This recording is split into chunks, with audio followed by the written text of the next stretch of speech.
Perfect.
Yeah. Well, all right. Like you always say, welcome, welcome, welcome. Number one sports talking D. We ain't like the Falcons, we won't blow the lead. Look, all we talk is who that, who got cut and who back. Rookies in the vets, players you should look at. It's the sports coma, you don't wanna miss it. Got the pre-game, party, post-game statistics. Get a visit from Sway, maybe DC or 5. It's the hottest thing smoking, Big Q and the guys. Go to YouTube Live, make sure you subscribe. Interviews inside the Saints locker room high. Talk to Drew, Jordan, Zach, Peyton, New Orleans, who that nation. Best believe when I say we bleed gold and black. Ain't a miracle or rivalry could ever hold us back. No, Beastquake, Bounty Gate, let the truth be told. It's the sports coma, all we know is say Super Bowl. Yeah. You're listening to the Sports Coma with Big Q and the guys on the PRO Media Network.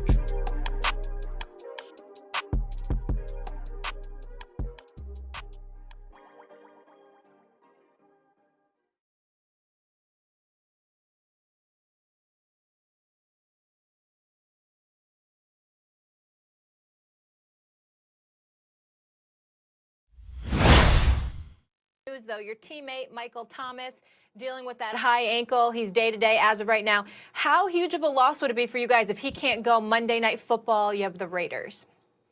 You know, I'm in my 11th season, and obviously, I spoke with Mike yesterday, and he told me, he's gonna take it day by day and see if he can make it back. When I talk about toughness, I've never been around a guy as tough as Mike, and the way that he approaches the game, and the way that he loves the game, and so I can't count him out right now, because I know what type of mentality he has, and he's gonna try to give it all he can to try to make it back, but. If he can't make it back, then it's always a next man up mentality. And so we got to have that. We got guys like, Benny Fowler, Traquan Smith, Deontay Harris, and we're gonna need those guys to step up, and myself as well. And we got guys like Alvin Kamara and Cooks, and we got a lot of pieces that I feel like we could still go out and win a game. Well, first of all, statement, and then after that, a question. First, the statement to Michael Thomas. Stay your behind home. Relax. You're the $20 million man. You're one of the great receivers in the NFL. Man, it's the beginning of the season. Relax. Don't sit up there and compromise yourself for the rest of the season. Y'all are Super Bowl contenders. Right. Michael Thomas, if you're listening, stay your behind home and relax on the sideline for the next week or two. You be all right. It ain't like you missing the season. Just stop it, okay? Especially with the crew y'all got. Y'all can survive for 2 weeks without him. Tell him to stop that nonsense, Emmanuel. Now to you. Let me ask you this question. Man. So you a member of New Orleans Saints. You're the New Orleans Saints, right? And all of this, oh, look at the kid. Oh, that's adorable. There we go. Listen, talk to me about all this noise y'all heard coming into this season about the Tampa Bay Buccaneers. What was the mindset of the New Orleans Saints going into Sunday's contest? Talk to me about that based on all the noise y'all were hearing about Tampa Bay.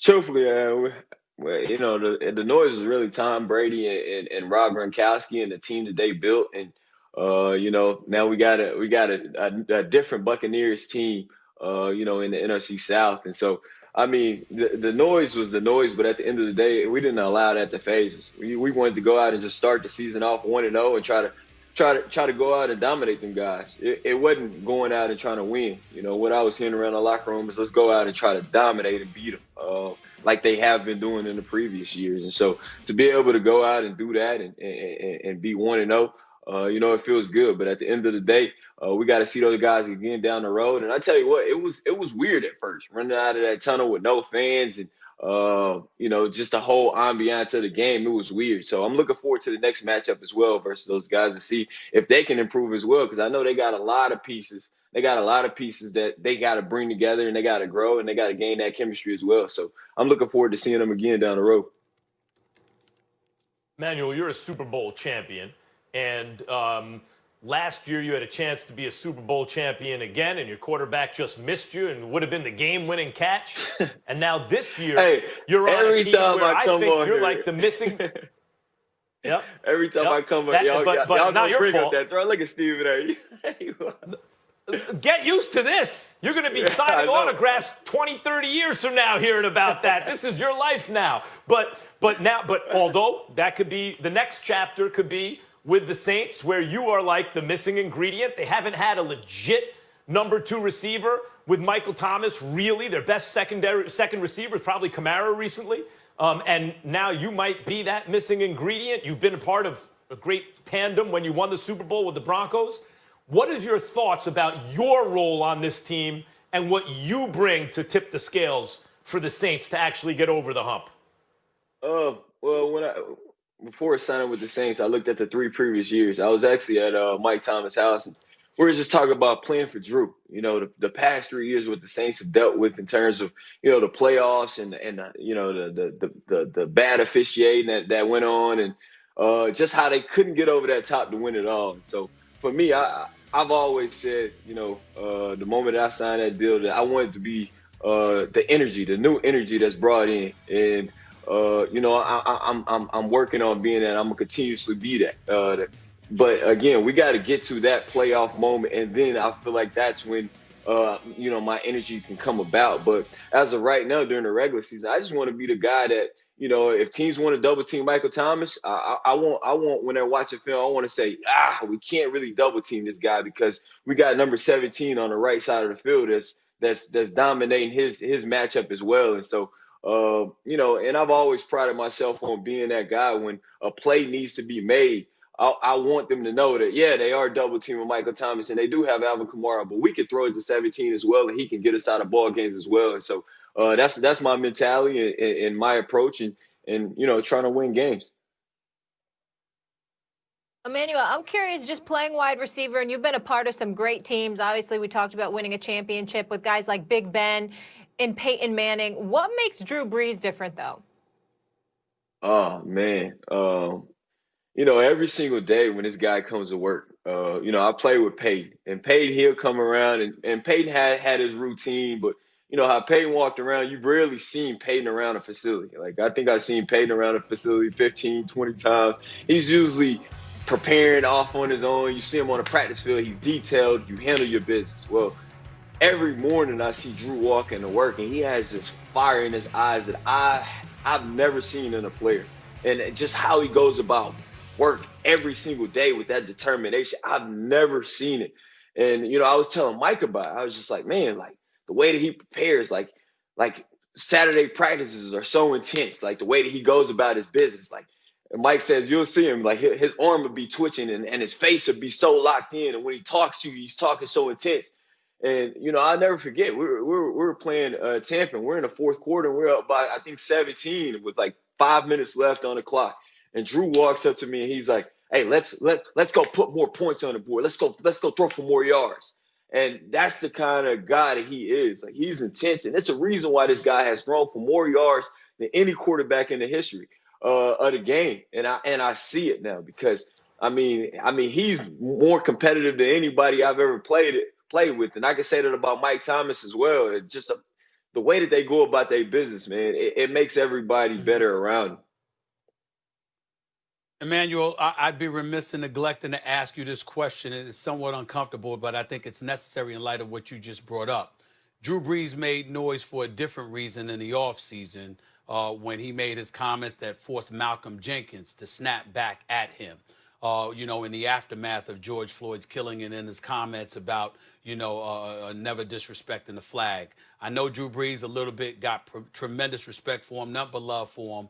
But nevertheless, he took some hits, and there were question marks as to how receptive the team would be to him for this upcoming season. I know everybody's pros, everybody's going to do their job. But being inside that locker room, how has the relationship with Drew Brees and a lot of the players, particularly the black players, how has that been in light of everything that transpired? Yeah, I think right after Drew made those comments, for me, I even, took to Twitter and just said that, it was ignorant of what he said because he didn't understand the timing in which he said it. And we had a team meeting right after that, and everybody was able to speak their opinion. And then this is really one of the first times that I saw Drew speak to the team. He comes on, he speaks to the team, he apologizes because he didn't even understand what he was saying at the time. As he talked, the more and more he talked, you just see a guy with tears rolling down his face. And I mean, I've never seen, and you could just tell that he was hurt by his comments and the things that people were saying about him because he was unaware of it. I mean, just tears flowing down his face. And we all talked, as a team, and we understood where he was coming from, and we were able to move past it. And I don't see any weird energy going on in the locker room with him or Malcolm or anybody, because everybody kind of understands where Drew was coming from, and hope to understand that he did make a mistake by saying that when it was just such a sensitive topic going on in the world. And so like I said, Drew, just being around him, he's probably one of the best teammates I've been around, and by the way that he goes about his business and by the way that he treats me, and so I got the utmost respect for him.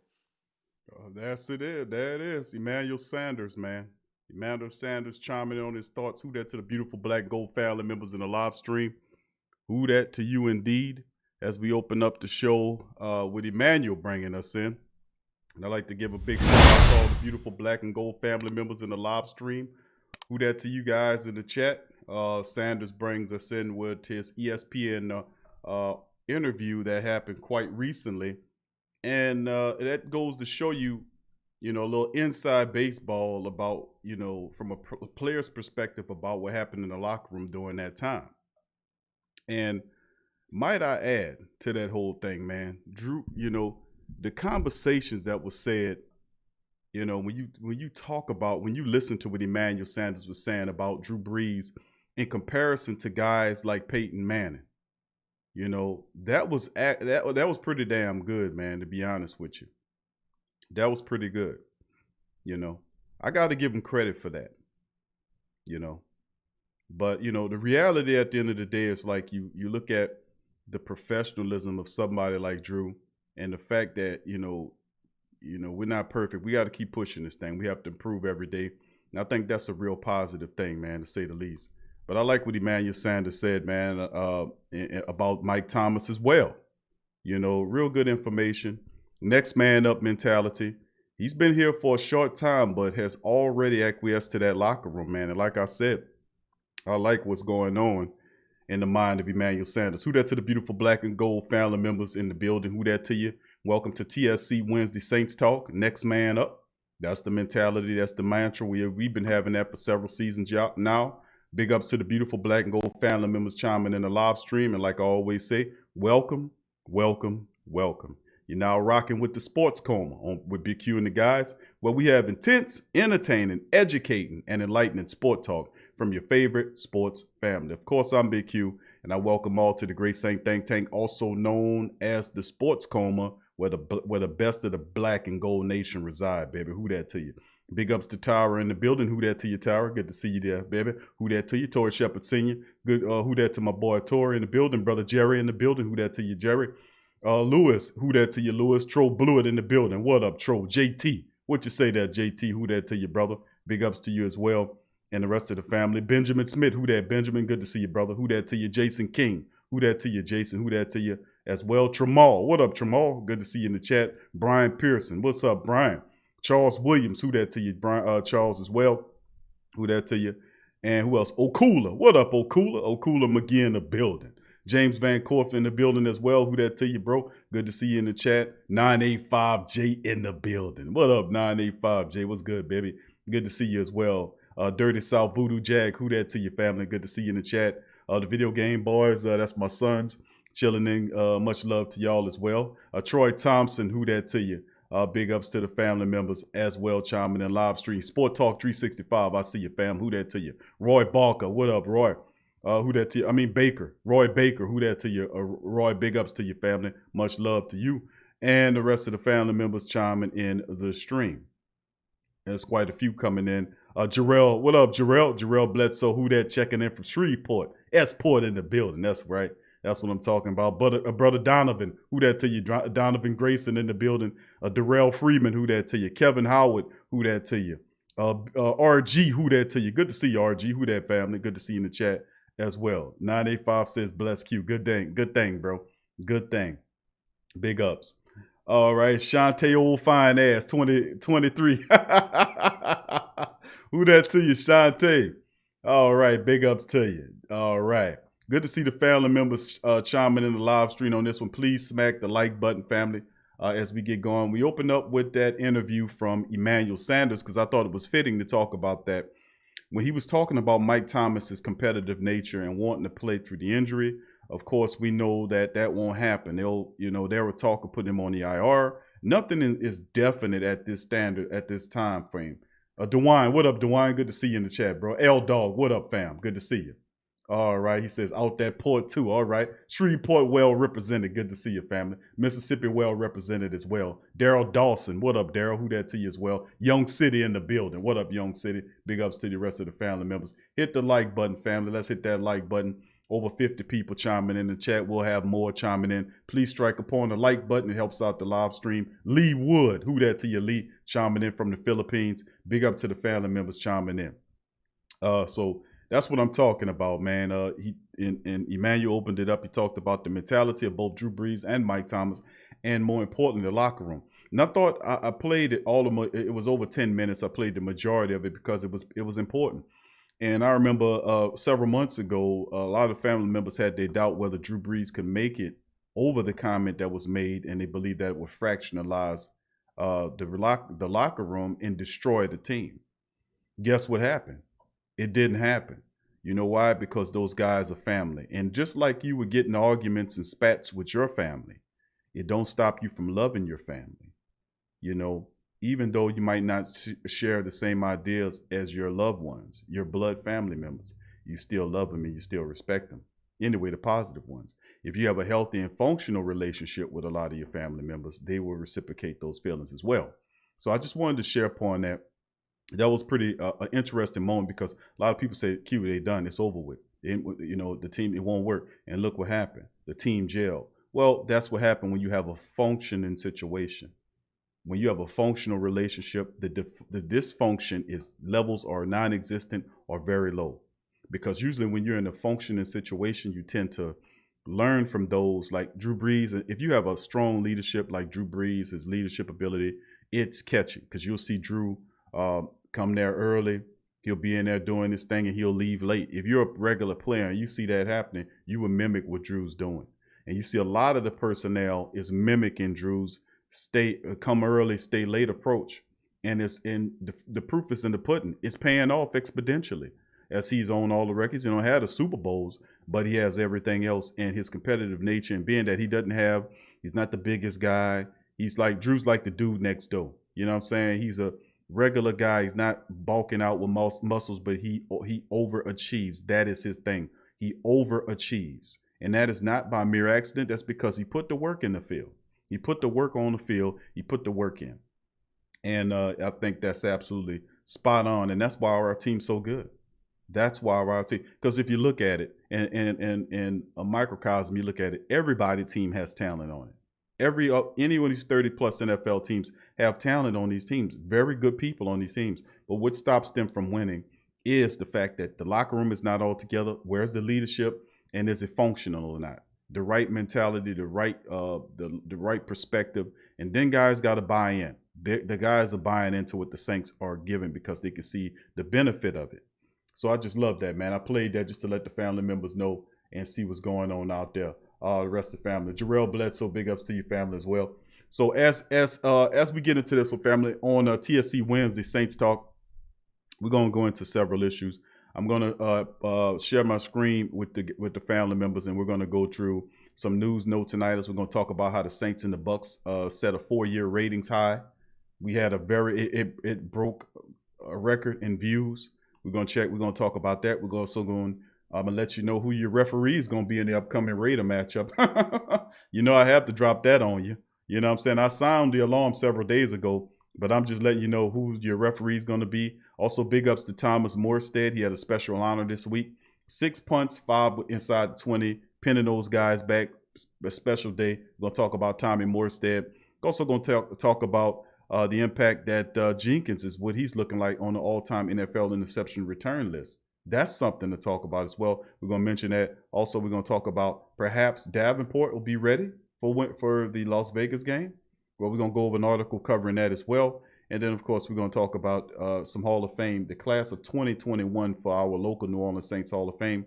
What guys in particular might be on that list? So we'll go into that as well. Who that to you, Wallace Smith? Who that to you, Abraham? Who that to you, chiming in from Sacramento? Big ups to you, Abe.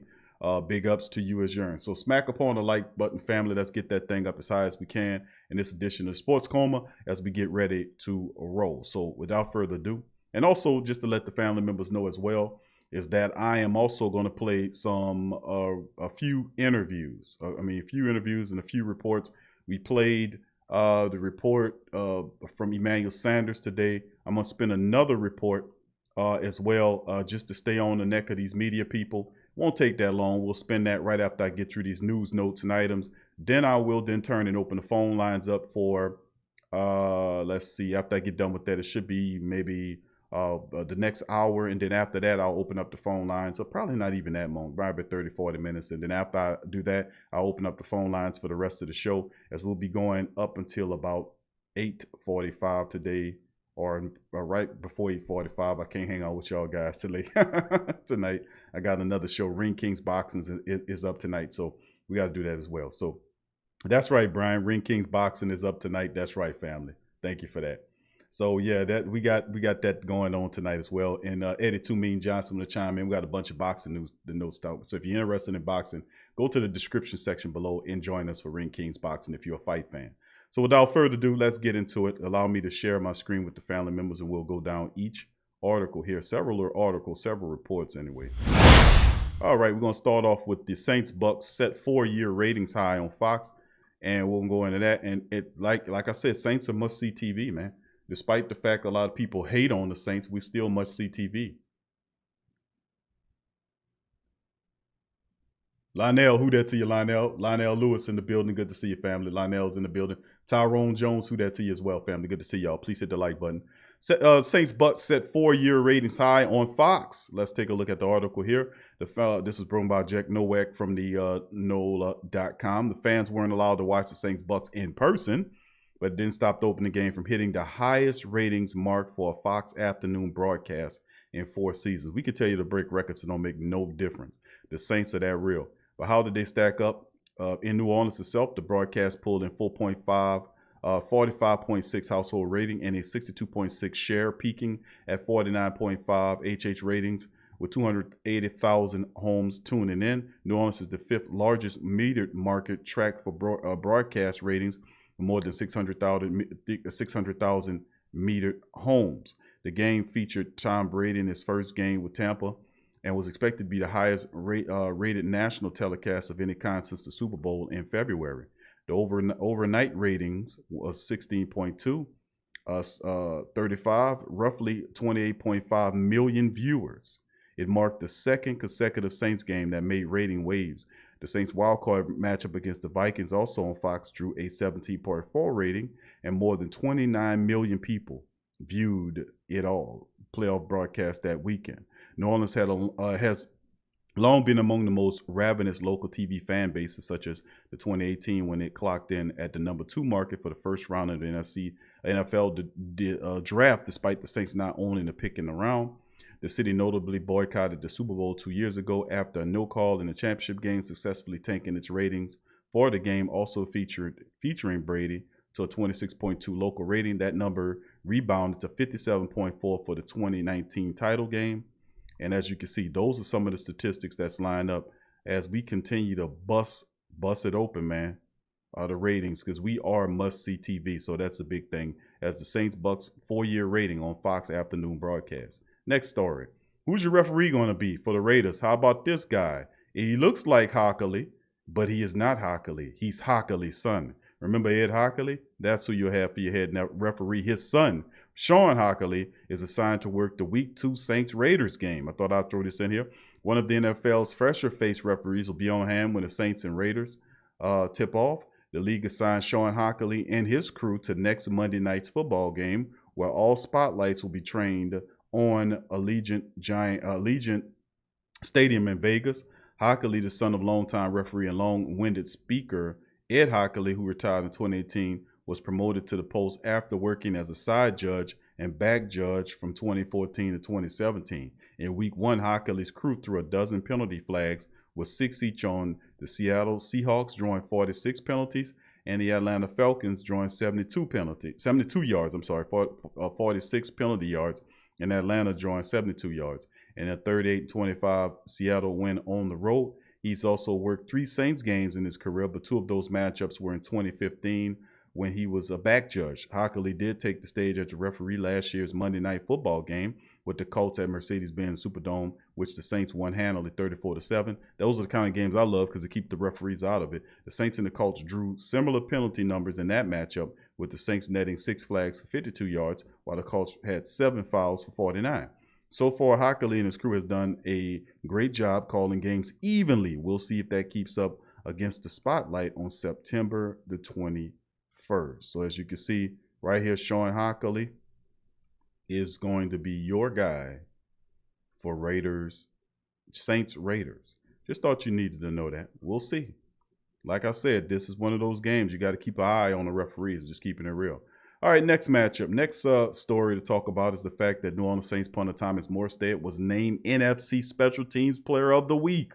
Morstead pinned 5 punts inside the 20-yard line for the Saints Sunday afternoon, and big ups to Tommy Morstead, who continues to represent. New Orleans Saints punter Tommy Morstead was named to the NFC Special Team Player of the Week, the league announced Wednesday. In Saints' season opening win over Tampa, Morstead had 6 punts for 264 yards, a 44 gross punt average with a 44 net, with the Saints allowing only 1 return for 0 yards, including pinning 5 of them inside the 20-yard line. On those 5 inside the 20, Tampa Bay's best starting position was at the 15-yard line.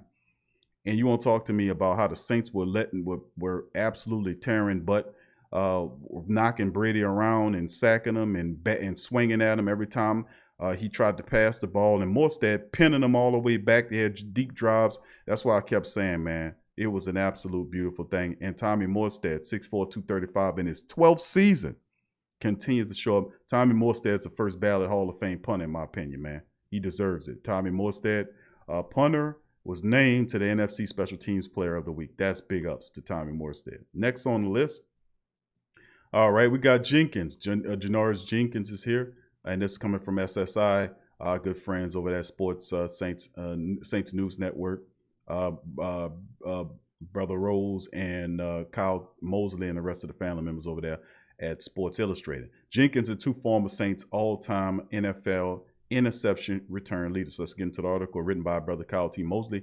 Janoris Jackrabbit Jenkins proved that he's one of the best pick-6 interceptors in NFL history on Sunday against the Bucs. The Saints won 34-23. Should have been 42-23. They stole an interception from us. And a strange game from start to finish with Tom Brady's debut, but Brees and Brady were not incredibly sharp in the entire contest. But Jenkins had his fellow Saints cornerback Marshawn Lattimore were. After the game, Jenkins told reporters that he and Lattimore expected Brady to throw outside, thus setting up a 36-yard interception return, where he basically said, let me see if I can highlight that. Quote, well, we knew that he hadn't ran it all game. And as we were watching film earlier during the week, we noticed that they like to run. And me and Lat was on the sideline talking to each other, telling each other what was going to come out in the second half. And in the second half, on the first drive, that's what he did. Ran double out, Janoris Jenkins said of the play. NFL cornerback Jenkins has an excellent instincts and technique. Jenkins is in the 9th season as a pro. During his tenure with the Rams, Giants, and now with the Saints, he has 24 interceptions. The most significant accomplishment for Jack Rabbit is his pick sixes. Jenkins has run back 1/3 of his interception for touchdown. That is a mind-boggling rate. That is absolutely amazing. 24 interceptions, he returned them. How many? 6 of them. The pick sixes. That is ridiculous, man. I remember hearing in the old days announcers like Howard Cosell, Pat Summerall, Madden say a player has a nose for the ball, meaning you can sniff out when and where a quarterback will throw the ball within the game. Players like Deion Sanders, Woodson, Charles Woodson, and all-time leader Rod Woodson were intuitive and smart enough to understand football nuances. They had a feel for the game within the game. Jenkins credited anticipation as one of the keys for his Brady interception. That's an old school song, man. Anticipation. Y'all probably remember that. All right, if you do, put it in the chat and tell me who did it. Let me see if I'm gonna test your old music knowledge. The song Anticipation was an old school R&B song. Put in the chat who sung it. Let me know. Let me see if I got some of my Grease Saint Think Tank family members with their brains on about the old school. All right, anticipation, communication, knowing what came early in the game and what is coming late in the game. You got to know when playing defensive back. Me and he's talking about Lattimore, were very experienced. We're talking about it and communicated on the sideline, and it came, said Jack Rabbit. Now, if you look at the list of guys here, of pick sixes, 12 pick sixes in the history of the NFL. Rod Woodson leads them all. He has 12 pick sixes. Sharper has 11. Former Darren Sharper, who was with the Saints, has 11. He's tied with Charles Woodson. So you got 2 Woodsons. One's Rod Woodson from used to play for the Steelers. The other one is Darren Sharper and Charles Woodson, who are tied for 11. Aqib Talib, who has 10, who just retired. Ken Houston, 9. Deion Sanders had 9. I thought Deion was higher on this list. Aeneas Williams from down here, he has 9. Eric Allen, who was also with the Saints toward the back end of his career, had 8. Rondé Barber had 8. And then, of course, Janoris Jenkins is tied with Rondé Barber and Eric Allen. He could very well rise on this list, man. Jack Rabbit could very well rise on this list and get 2 or 3 more before the season in the way he's going to be playing. So big ups to the Jack Rabbit, man. Special on this year. Today, Jenkins is in the 8th spot on all-time pick 6 list with New Orleans Saints players, cornerback Eric Allen, safety Darren Sharper. Jack Rabbit is 4 interceptions from tying Hall of Famer Rod Woodson at 12. He would be considered tied for 5th place with Allen, Rondé Barber, and Charles Tillman currently. He needs at least another 4 interceptions to get up there at all time. And he's in my opinion, he's going to get that. The Jack Rabbit is eventually going to get that. All right, let's move on to our next item. This was an interesting giblet as well, coming from the Saints Wire. Sean Payton comments on Marcus Davenport's elbow injury. It could be I'm saying a good sign is that they ain't put Davenport on the IR. You know what I mean? They could have placed him on the IR if he felt like he wasn't going to be able to, help out the team. Just keeping it real. But the bottom line is they decided to keep him, where it was. So with that being said, let's look at this article that raises a good point. The NFL draft is hyped up event, and when teams seek to get better by adding fresh talent from college ranks, so it's frustrating to see the Saints prepare for Week 1 against the Tampa Bay Buccaneers without the most valuable players that they picked in recent years.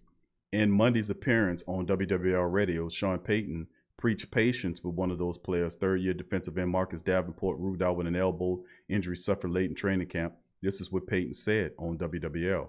He says, quote, "Look, it's going to be soon here. Davenport's back," Peyton said. "He's got an injury that if you tried to hustle him back too early, he would be out for a lot longer.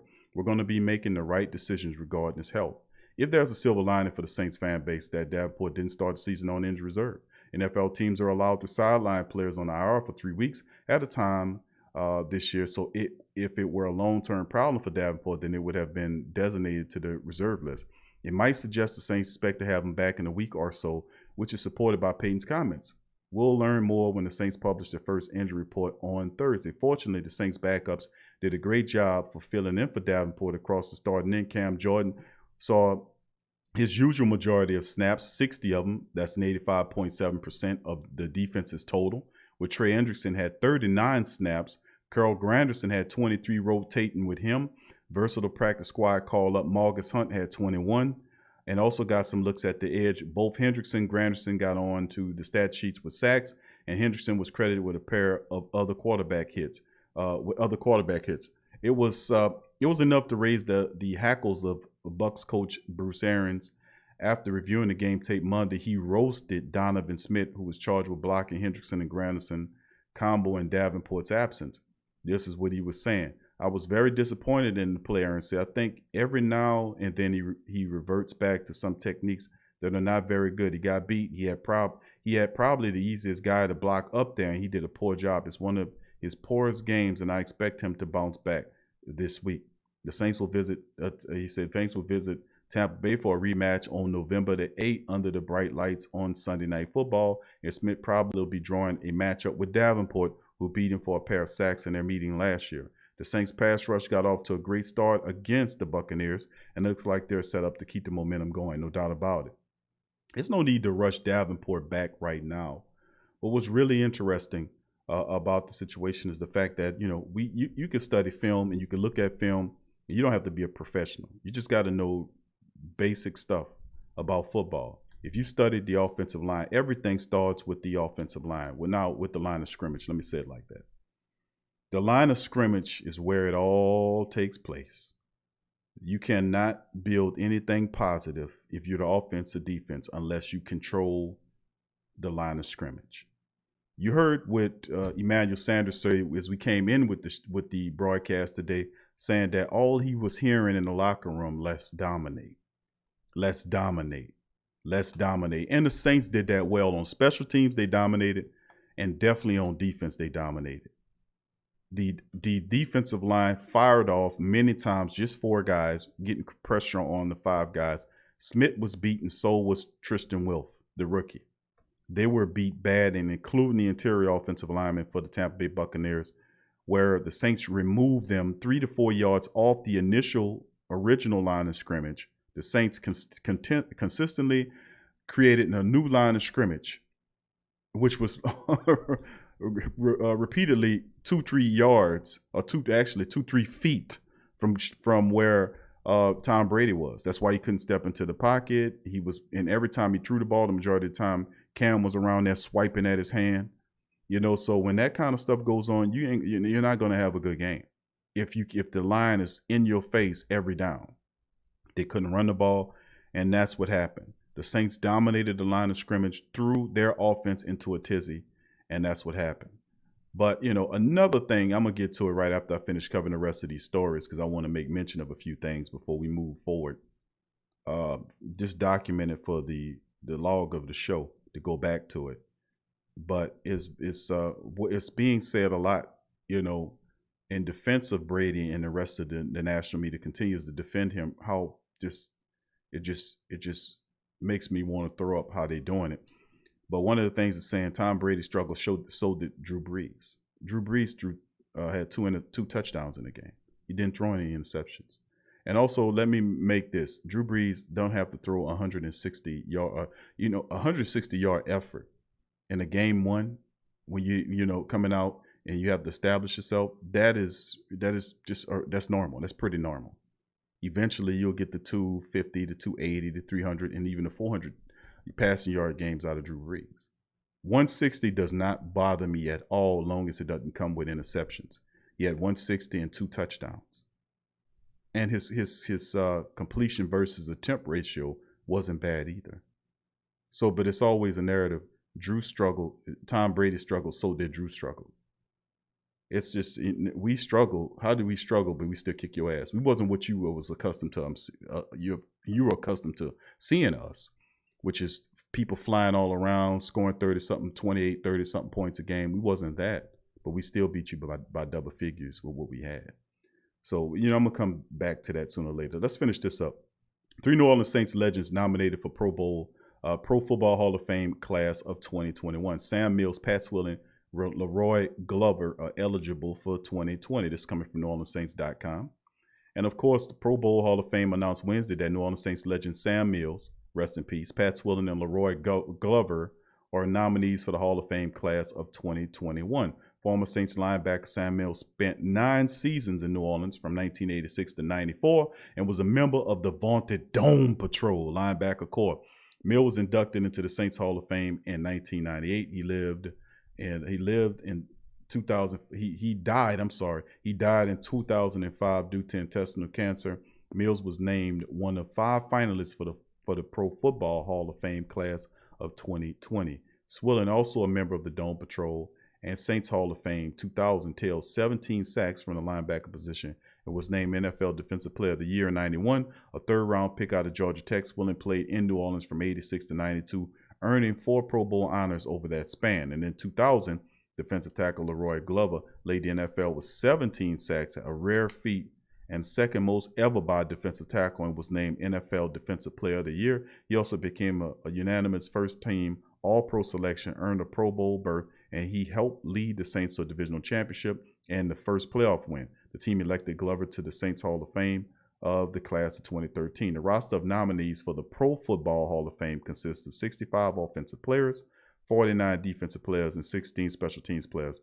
The list of modern era nominees will be reduced to 25 semifinalists in November and then to 15 finalists in January. So fan voting launched Wednesday, allowing fans to vote as many times as they wish to predict the 5 modern era players who will be elected to the Hall of Fame as a part of the special centennial class of 2021. So we have some Saints players. 3 New Orleans Saints legends nominated for the Pro Football Hall of Fame class: Sam Mills, Pat Swilling, and Leroy Glover. That's big, man. That's big. We'll see how it shakes. And much love to all of those players. And rest in peace and power to Sam Mills, who the field mouse, as he was called, was pretty spectacular. We'll see if our guys can make it there, man. We'll see. All right, family, let's come on back here to our mainstream here. Went through most of the news, note, and items. Who that to the rest of the family members chiming in on the live stream. Please hit the like button. Let's get that thing over 100 likes, if you please, as we move forward. Now, going forward, I'm going to play some interviews for you guys. We're going to go over this stuff. And after I finish this, I'm then going to open up the phone lines today on Saints Wednesday Saints Talk, so the family members can chime in and give their thoughts on whatever they feel like, whatever you feel like talking about. And yeah, that is huge, Tyra, no doubt about it. Who that to you, baby? Nola Balls, who that to you? The Last Saint, who that to you as well? Good to see you in the live stream as well, family. Big ups to the family members tuning in this one. So yeah, that is big. And remember, we have Ricky Jackson in the Pro Football Hall of Fame. Sam Mills would be a welcome addition. But I think when it's all said and done, all of the entire Dome Patrol should be in the Pro Football Hall of Fame. I'm telling you, they should. All of them should be in there. And Ricky Jackson's all in there. Sam Mills was the general. He was the leader of the Dome Patrol. He told everybody what to do. And Sam Mills should be in the Pro Football Hall of Fame. But eventually, I think all 4 of them linebackers should be in the Pro Football Hall of Fame, to be honest with you. The Dome Patrol should be enshrined. If it was really worth something, the Dome Patrol, which was voted by people like Mike Singletary, who was the leader of the ridiculous Chicago Bear defense, all those guys voted hands down that the Saints Dome Patrol was the best defense in the history of the NFL. They named them that. And these guys are Hall of Fame guys that know about defense. Damn sure know about shoulder pads. They knew about shoulder pads. That's Mike Singletary. I often forget to label Mike Singletary's shoulder pads. He probably had some of the biggest shoulder pads in the history of the world right there. But anyway, they gave those guys credit. And if it was worth something, that entire Dome Patrol should be enshrined in the Pro Football Hall of Fame all together. Wouldn't that be cool? You know, to go in as a group, that would be really nice. Of course, it would never work, but they will never do that. But that's just something I just think.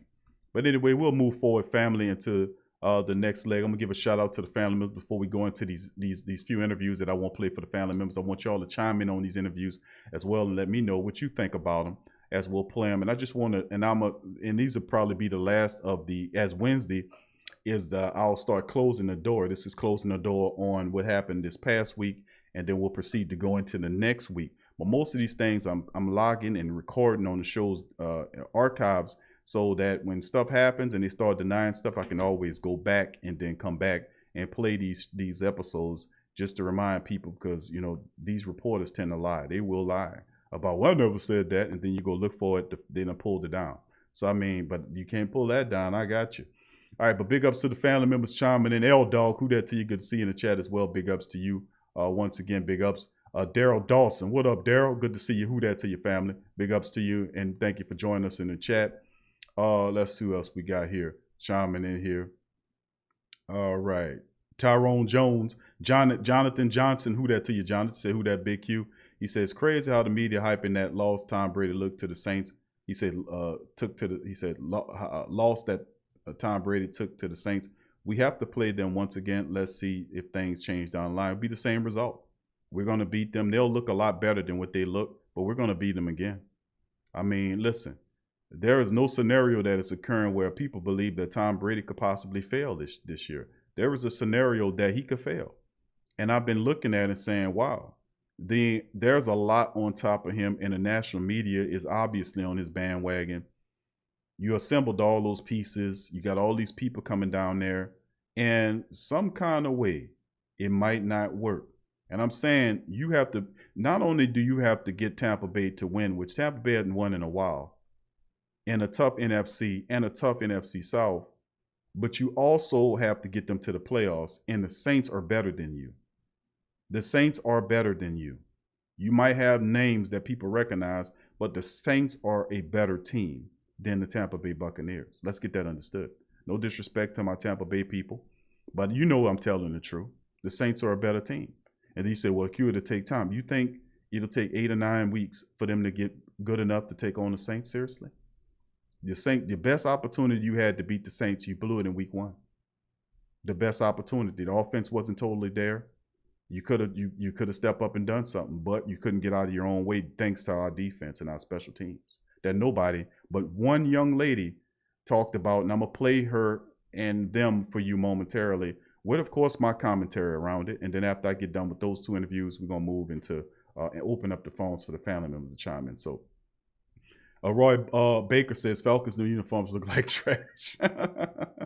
Jonathan Johnson says the most definitely I hope that Michael Thomas takes the seriousness in his high ankle sprain and not rush back to play because of a severe injury. I'm with you on that, Jonathan. Thank you. Who that? Gerard, what up, Gerard? Who that to your family? Good to see you in the chat. Caution, who that to you? Caution. Javier, who that to you as well? Fred Savage, who that to you? Fred, I see you. JT says the NFL. And he says, Q, the NFL is not there being watched in the referee. Yeah, we're going to keep an eye on them, bro. Fergs, 318, who that to you, Ferg? Good to see you in the chat as well. William Dickerson, who that to you, Will? Good to see you. Brock Pace, who that to you? Who that Nation for Life, who that to you?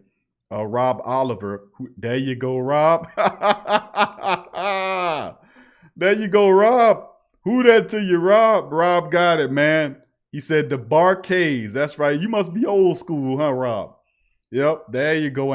That's right. That's right. Anticipation. Listen. They kept talking about anticipation. Every time I hear that song. Anticipation. Oh, that's right, Rob. Who that to you? All right. Dirty South Voodoo Jack said the Barcades. Y'all some smart people, man. That's why I got love for y'all, man. Much love to the great Saint Think Tank and the Who Dat Nation. Not only wise and intelligent on Saints matters, but wise about life and wise about music and every damn thing else. Revulse Barcades. That's what y'all all got it. Hot boy, 504 hot boy. Who that to your family? Verlin. Who that to you, Verlin as well? He said the Barcades. That's right. Who that to you? All right, big ups to the family members. Look, and William said the same thing. Who that tell you? All right, big up. Lee said, sorry, Q, a little bird told me you do a good Fred Bear. Rerun pop locking in there. Oh, nah, Lee. But it's fun to watch that stuff, man. It's fun to watch that old school stuff, man. See old rerun pop lock. All right. Big ups to the family members. All right. Sad Scott, who that to you? Sad Scott, good to see you in the chat as well. And who else we got down here? All right, who else we got before I jump in there? Nola Balls, the last saying who that to you as well. Ray, who that to you? Todd Redu, who that to you? Good to see all the beautiful Black and Gold family members. Thank y'all for joining us today on this show. Iceman, what up, fam? Cheryl, who that for life? What up, Cheryl? Good to see you, baby. Who that to you as well? JT says, I stopped listening to the sports station here and on TV. Even when you are not on, I'm listening to the reruns. You got me, Q. I'm a joke. Thank you, brother JT, man. We do our best, and I appreciate y'all. I love y'all, man. Thank y'all for y'all support, man. You know, it's just a part of keeping it real with the family members, man, because, you know, that's one thing, you know, keep it real, bro. That's big. So many people out there faking the funk, but keeping it real is real, man, you know. Let's see here. Lionel says, I sport my Swilling jersey and at work 49ers fans give me flack. Yeah, right. Yeah, it's crazy, man. You know what I'm saying? But they all should have been enshrined together. But, you know, that's just my thought. Anyway, family, we're going to move on to some interviews right now. I'm going to play a guy that I really dislike. And I don't understand why this guy is talking mess about this team. He's been a third string ass quarterback his entire career, never done nothing in the pros but suck up money as a third stringer and some fill up duty. But some kind of way he found a way on the network. Just let me know that they're garbage. You know, if you had millions upon millions of dollars, you should go and get the best people you can get. Go get Deion Sanders. Go get Aeneas Williams. Go get guys that know football, that really done something at a high level. Don't get some third string ass backup and make them an analyst. You know, I mean, you know, that mean Raw Dog Thomas. What up, fam? He said our defense look good. Thank you, fam. And I'm gonna play this guy, and then I'm gonna play this interview, and then I'm gonna break it down. And I got two things that I'm gonna do. I'm gonna play two of these interviews, and then I'm gonna go over it. And then after I'm done with that, I'm gonna open up the phone lines and let the family members chime in on thoughts or whatever. Thoughts, concerns about the teams going forward or from the past. Whatever you want to talk about Saint related is all on you, baby. We're gonna open up the phone lines. So let me get through this, and then we're gonna do that. Okay, first and foremost, the first things up is this. Now, I'm gonna play this interview, and if you guys are familiar with the joke that ESPN is, they're an absolute joke. They read off of teleprompters. You know, they don't know what, you know, they just absolute jokes, man. They take key, you know, it's a lot. But anyway, I'm gonna spin this interview and then allow me to stop it and break it down. And I'm gonna be brief. I'm not gonna stay too much longer on this stuff, but I just want to catalog this for the show's archives. Here we go.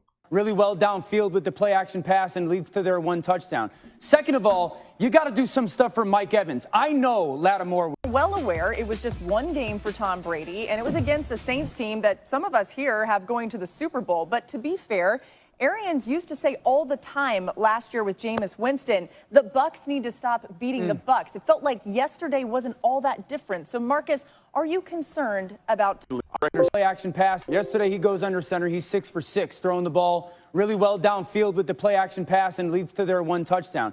Second of all, you got to do some stuff for Mike Evans. I know Lattimore was outstanding yesterday, but think about moving Mike Evans around a little bit. There's absolutely no reason he should go late into the fourth quarter without getting his first catch. And then third of all, I think you got to really look at those tailbacks for Tampa Bay. Two reasons. One, stop asking Tom Brady what the... Okay, let me stop right there. He mentioned the fact that the Tampa Bay Buccaneers should have done a better job of moving Michael Evans around to free him up off Lattimore. What he doesn't understand is that regardless of where they was going to move him at the field, Marshawn Lattimore was going to shadow him. Okay, let's get that understood. Marshawn Lattimore assignment for the game was to cover and shut down Mike Evans, which he consistently do, by the way. So no matter if you're moving from the right side to left side, Marshawn Lattimore would have followed them around and shadowed them. Let's get that let's understand that moving forward. Play is going to be before the snap. Two reasons. One, Stop asking Tom Brady what the play is going to be before the snap. Get in your playbook. Understand the offensive scheme a little bit more. And then 2, they got to utilize those guys in the pass game. 5 catches yesterday are totally unacceptable and really not like Tom Brady in a Tom Brady-led offense. So that's the main thing moving forward for this offense. If I'm Tom Brady, I'm watching this tape with Bruce Arians and going, we got to get these guys to understand the offense the way I understand this offense. With that urgency, there's got to be some plays that we're going to throw out. Okay, let's understand this. Let's understand this. And I'm just showing you, like I said, I'm documenting this for the records of the file for the show. And showing to the whole entire Saints nation, because you might have heard it from a friend or a relative, but you're hearing this for your own ears. You're hearing national broadcaster, this is Orfalowski, the second guy on the screen from left to right. This is a third-string ass quarterback. Third-string backup, never done anything in the NFL level, wasn't really hitting on nothing. Third-string backup, who's in there talking about stop having the running backs ask Tom Brady what players are running because they're distracting him from the team. First of all, he's a 20-something year quarterback. He's a GOAT. They call him the GOAT, the greatest of all time, which means he has a high intelligence level. He can do things other quarterbacks can't do. So doing other things the quarterback can't do. Stop having the running backs ask them, let them learn their plays. Tom Brady didn't even know what the hell he was doing. He misread the 2 interception plays and threw them. So what the hell are you talking about? Tom Brady didn't know the offense. And then Bruce Arians came out and said, yeah, they were both his fault. He didn't do what he was supposed to do. So it's not on the running backs. It's asking him what plays and what he's doing because they were probably confused about what he was doing because he didn't know what the hell he was doing. It's amazing, but let's keep going. As well, that pick, don't ask Tom Brady to throw the ball from the left hash all the way to the other side of the field. And let me say that pick, don't with that urgency, there's got to be some plays that we're going to throw out as well. That pick, don't ask Tom Brady to throw the ball from the left hash all the way to the other side of the field. And let me say this. All right. Don't ask Tom Brady to throw the ball from the left hash to the right side of the field. Tom Brady, he's been in the NFL over 18 years. Tom Brady has made that throw hundreds of times. He's made that throw hundreds of times. I've seen him personally make that throw hundreds of times. For the New England Patriots, he's done it hundreds of times. From the left hash mark to the right side of the field, he's thrown out there to running backs. He's thrown out there with tight ends, go up and then out toward to the sideline. He's thrown that play to wide receivers. He's done that all the time. There is nothing wrong with you making that throw, just as long as you don't stare down the wide receiver when you're doing it.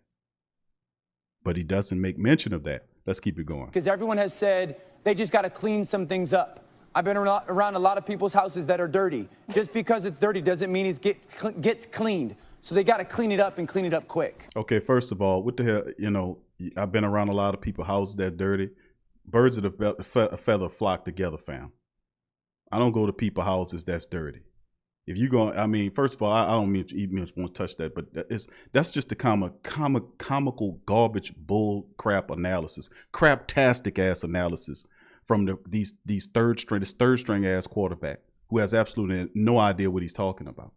These guys are a joke. That's what I'm documenting and letting y'all know he's a joke, and he's pretending to be an analyst, breaking down stuff. And let me tell you something. If you have children, this sets a bad example for them. Don't have your children to pay attention to this. Matter of fact, use this as a teaching tool to teach them about responsibility. If my sons are listening, I told my sons, listen, you can do whatever you want, and if you make a mistake, it's not your fault. If you do something wrong, it's not your fault. It's somebody else's fault. What kind of teaching is that? That's teaching them the wrong message. Tom Brady doesn't need you to be his protector, Orfalowski, or whatever the hell your name is. I feel a little attacked by that comment. Let's be clear here. Tom Brady didn't lose that game. Drew Brees didn't win that game. Okay, first of all, lady, Drew Brees, these people are so stupid, man. They're so stupid. What are you watching, man? And do y'all know anything about football? They like to run around with statistics and stats, but they don't pay. But the stats go beyond them. Drew Brees, in his matchup, he had 160 yards. The offense wasn't as crisp as it was supposed to do. But Drew Brees did not lose the game for the Saints. You notice the method is to move Drew Brees and Tom Brady in the same boat together. Tom Brady stunk. He was garbage. He was awful. We're going to move Drew Brees there. First of all, let me document that Drew Brees did not throw in any interceptions. He did not throw any pick sixes. Drew Brees was 18 of 30, for 160 yards with 2 touchdowns. I would take that any day besides having an effort when you're 23 of 36 for 239, 2 touchdowns and 2 interceptions. I would take what Drew did then before I would take somebody like Tom Brady. At least Drew did not turn the ball over. You see what I'm saying? He might not look as crisp as he usually would look, but he won ugly. He still threw 2 touchdowns. He still was able to do what he needed to do to put points on the board for the Saints. He was responsible for 14 of the Saints' 34 points. Actually, they would have had 42 points if it wasn't for the cheating of the referees. So what he didn't win them the game. He was responsible for 14 of the points combined with the team. It was a team effort. But he most certainly had his contribution. So, I mean, what are you talking about? And the lady that's talking is one on the far and right. Special teams also won that game. You mentioned at least she got that right. The Saints defense and special teams also won that game. You mentioned Lattimore, who blanked Mike Evans, but also Janoris Jenkins made plays. Demario Davis, one of the best cover linebackers in football, made plays. Trey Hendrickson, who I tried to tell you all about on Friday, won against Donovan Smith over and over and over. They were phenomenal. They are deep, and they're going to need to be deep, Laura, because this Saints defense is probably going to have to carry this Saints offense this year a lot based on what we saw. It reminded me a little bit of 2015 with Peyton Manning, frankly. Drew Brees averaging just 3.2 completed air yards per attempt. That offense is not built to win on their own. That defense is going to have to hold up their end of the bargain. Okay, hold on. Listen to this. Listen, she's going to compliment you in a backhanded way. She's going to say the stuff about the defense. Pay attention to what she then says about the offense. Listen to how erroneous this comment is about the Saints offense. Listen closely. This Saints defense is probably going to have to carry the Saints offense this year a lot based on. The Saints defense is going to have to carry the offense a lot this year. We're going to keep going through. On what we saw, it reminded me a little bit of 2015 with Peyton Manning. Has nothing to do with Drew that. Brees averaging just 3.2 completed air yards per attempt. That offense is not built to win on their own. That defense is going to have to hold up their end of the bargain. The offense is not built to win on its own. The offense is not meant to win on its own. Are you kidding me? See, that goes to show you that most of these stupid reporters who's pretending to be football people don't know your team. If she would have done her research like she was supposed to do and that other clown, then they would have understood that the Saints always come out the gate the first 2 or 3 games before they find a rhythm. That has been a regular occurrence throughout the entire summation of the last several seasons. Me and you both know that. How did she not know that? Well, the reason why she didn't know that is because she didn't do her goddamn homework. That's what I'm saying about these half-wits. You know, these half-wits. They half-wits. You know, and you know what? I'll tell you what I'm gonna do. I'm gonna play a little. I was able to find some sound effects that I won't play as these people talk. So I'm gonna play my sound effects. I'm gonna put that back on, and we're gonna play. So here we go. Okay, wait. So are you telling me that you felt better about the Bucs offense and what Tom Brady looked like, even than Drew Brees and that offense, despite them winning the game? I did, yeah, to be fair. But I got to say, New Orleans was the most balanced team, which is why they won. It's just going to be more challenging in other games. And by that end, because that defense was so good, Tampa Bay's going to look better in other games. That was a very good defense they played, and they suffered for it. Yards per attempt. That offense is not built to win on their own. That defense is going to have to hold up their end of the bargain. Okay, wait. So are you telling me that you felt better about the Bucs offense and what Tom Brady looked like, even than Drew Brees and that offense, despite them winning the game? I did, yeah, to be fair. But I got to say, New Orleans was the more balanced team, which is why they won. It's just going to be more challenging in other games. And by that end, because that defense was so good, Tampa Bay's going to look better in other games. That was a very good defense they played, and they suffered for it. Quickly, Drew Brees' arm. What do you think? For it to look that unexplosive in week 1 is absolutely concerning. Very good defense they played, and they suffered for it. Quickly, Drew Brees' arm. What do you think? For it to look that unexplosive in week 1 is absolutely concerning. And so now the challenge for Sean Payton is how and who are they going to manufacture explosive plays with? Yeah, this. Okay. Now, what I got in the background playing is the Three Stooges.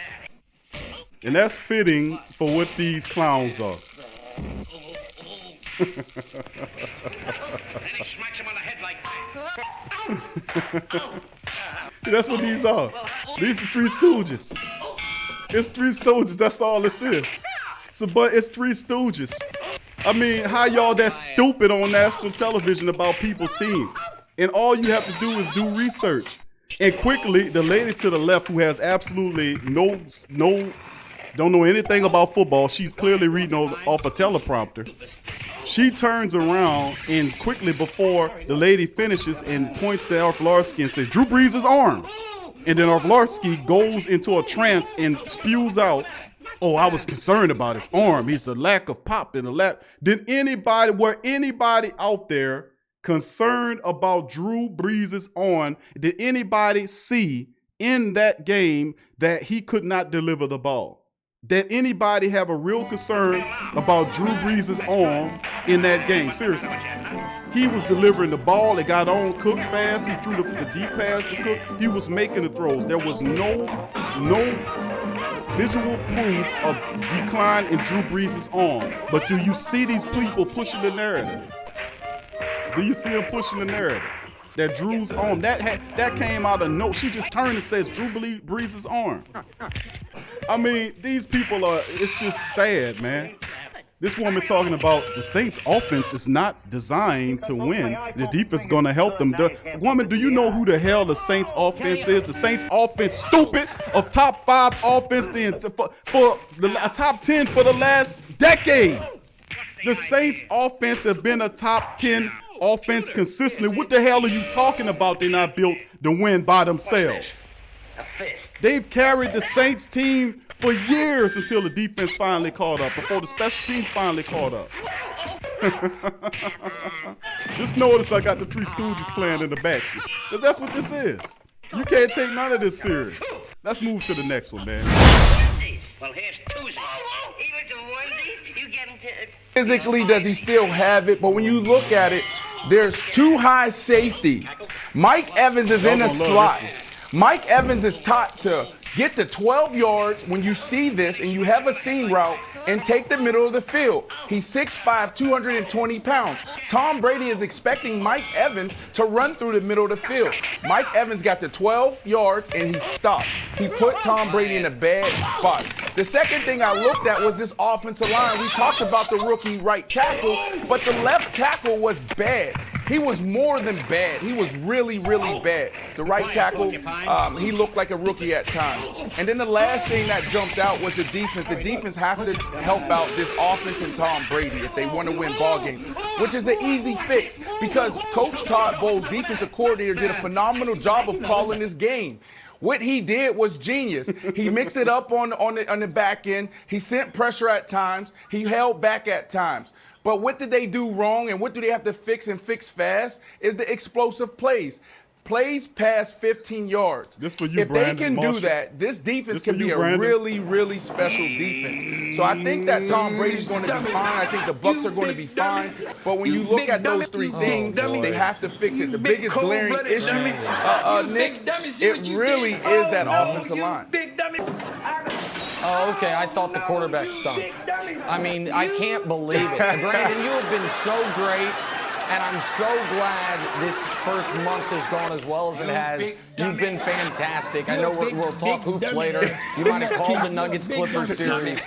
But it took, for those keeping score at home, it took officially 2 minutes and 12 seconds until all of a sudden we were to the point of the season where Tom Brady doesn't have enough help. No, dummy. Okay, dummy. Before this game, you was just a plain dummy. But after the night, you be a broke dummy. So to the dummy with the black mustache. Well, what kind of life is it being the wife of an old man? What kind of life do you think it is being the father of a young dummy? For every man, there's a woman. And for every dummy, there's a dummy.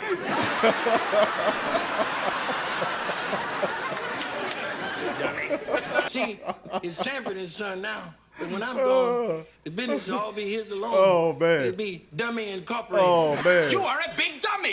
Who you calling a dummy, you big dummy? Where I come from, them is fighting words. This dummy here wanted to pawn it. And the reason why I'm here between you two dummies, trying to sell it to this dummy. What a way to spend my last days. Man. Sitting between two dummies sucking on a Tootsie Roll pop. Oh, man, listen, man, let me tell you something, man.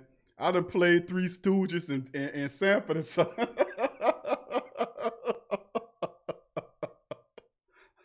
Oh, so I wanted to comment back to it, but it was so stupid. What could I do but to play Three Stooges and Sanford and Son? So I got Three Stooges behind them while they talking, and you hear Mo punching it. Boop, boop, boop. You that pet Fred Sanford hitting him with the dummy. Let me tell you, man. Let me make you understand. These are first class clowns, man. These some first class clowns, man. So you got to treat them like that, man. These are clowns. These people don't know what they're talking about. How is a backup third string ass quarterback like Orlovsky gonna get on television and talk about Drew's arm? Orlovsky never had an arm. He didn't even have a brain. You're gonna talk about Drew and his noodle arm, but he don't talk about the fact that he don't even have a brain. He couldn't even play in the league. He was a third string ass backup all his career. It's absolute insane, man. Absolute insanity. All right, thank you there, brother. Appreciate you there. Latrell, appreciate your super chat, my friend. Thank you. Big ups to you. This is why I don't watch any of these sports shows. They never know what they speak. They don't know what they're talking about. Thank you, Latrell. Appreciate you, bro, for your super chat. Much love to you. But, you know, that's a part of it, man, where you're able to make fun of it. And, you know, I'm a guy, I like to have fun, man. And I like to show all this stuff and run this and show these people are clowns, man. I told y'all a while ago that, you know, the short word, they call it con man. Con is short for confidence, man. That's an old school term. When they used to have them suckers back in the day that used to go out there and try to date old ladies, widows, and steal their fortunes away from them. Confidence men, you know, steal their money and all this kind of old stuff. That's what these people are putting on the fraud. These are snake oil salesmen. That's what it is. Snake oil salespeople. That's what it is. So they do all the stuff, try to dress up and give you the appearance. It's the same confidence game. They put on the suit and make you think you know. That's how so many people getting took nowadays for their money, because the person that's presenting them is they thinking the guy is what he look like because he's presenting himself in a way where he knows he knows what you know about what you think a person that's successful is supposed to look like and sound like. So he does it all that time. They do all that time dressing up, putting the makeup on, and hit you with all the snazzy graphics and all that kind of stuff. But when it get to the commentary, they don't have any substantive argument. And we talking about players that are making excuses when you know you're not supposed to be doing that. You are not supposed to be making excuses for anybody. The guy stunk, okay? The guy stunk out there, and I'm talking about Brady. They had the lady on there talking about Drew Brees didn't do anything to help his team. Excuse me, Drew Brees scored 14 points. He had 2 touchdowns in the game. He didn't throw interceptions to hurt his team. He didn't pick 6 to hurt his team. Drew Brees did not hurt his team. So you're wrong there, lady. You were right about the defense causing problems in the special teams. But then after that came back with more lies and misinformation by telling you that the Saints offense is not built to win by itself. The Saints have been consistently a top 10, top 15 offense over the last 10 plus years. They've been in the top 5 repetitively. In many cases, if you go back into your Saints mind, y'all remember when the offense used to carry the defense all the time until the defense finally caught up, which was what, 3 or 4 years ago? When the defense finally got online with the offense, remember that? That was been the problem during the 79 season campaigns, the 379 campaigns, and ultimately we had to build the defense up again so that it can help the offense.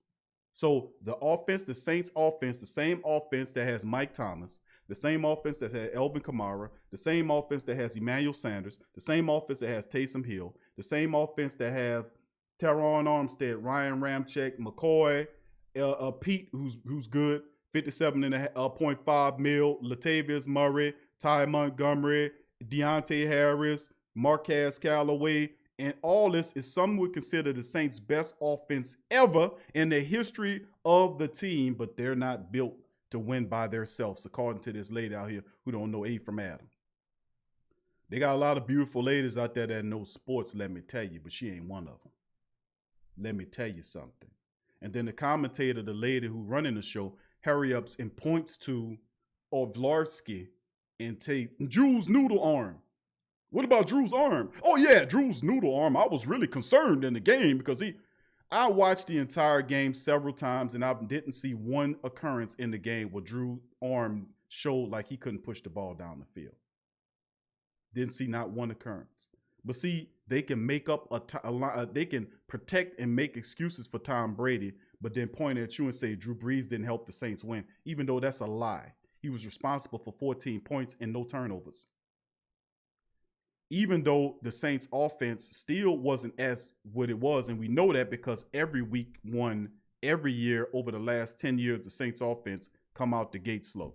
We all know that. They don't look the same until week 3 or week 4. I always said that. How she didn't know that? Because she didn't do her research, because she don't know what the hell she's talking about. Brian the Marshall gets on, and I didn't even listen to what he was saying. He was on there having a whole excuse fest. He was having a whole apology tour with giving every excuse in the book about why Tom Brady needs to do this and he do that, and none of them say, you know what, the guy stunk, man. The guy's 43 years old. He stunk, and it showed that he can't win by himself. That showed that he don't know exactly what he's doing, and it's gonna take some time. And you think week 8 you should be on par to deal with me? We'll see. The Saints, once the Saints get rolling, man, and they don't have no pressure, keep heating all the excuses and the pressure on Tom Brady. Because we all know the media build you up to drop you off. That's what they do.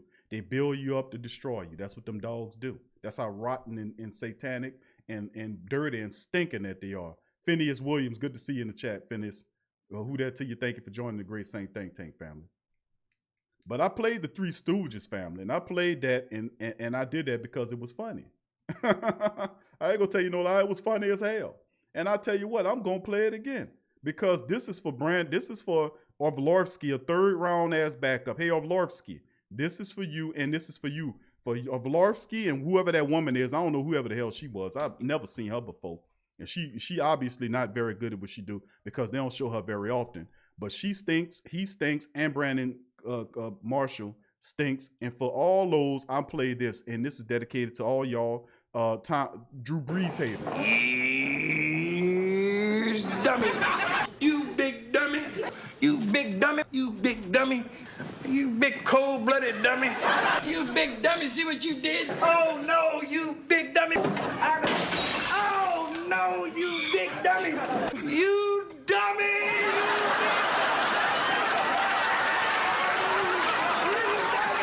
You big dummy. You're a big dummy there. I'm not kidding you. You're a big dummy. Dummy. Listen to a dummy. You dummy, you bigger dummy than my dummy. Dummy. Dummy. Get lost, dummy. Look here, you big dummy. I got a dummy for a son. Oh, that's for you. That's for all y'all big dummies out there and morons out there, man. Big, stinking, dumb, dirty dummies. That's what they are. But anyway, Fal, I'm going to break open the chat, man. I just wanted to have a little fun with the family members, man. You know, we having a little fun here. And it's always fun we can make fun of the dumbass media, even when you can see that they're being really biased toward a person, really blatantly, obviously, to the point where they lie on people. The Drew Brees thing. Drew Brees didn't help.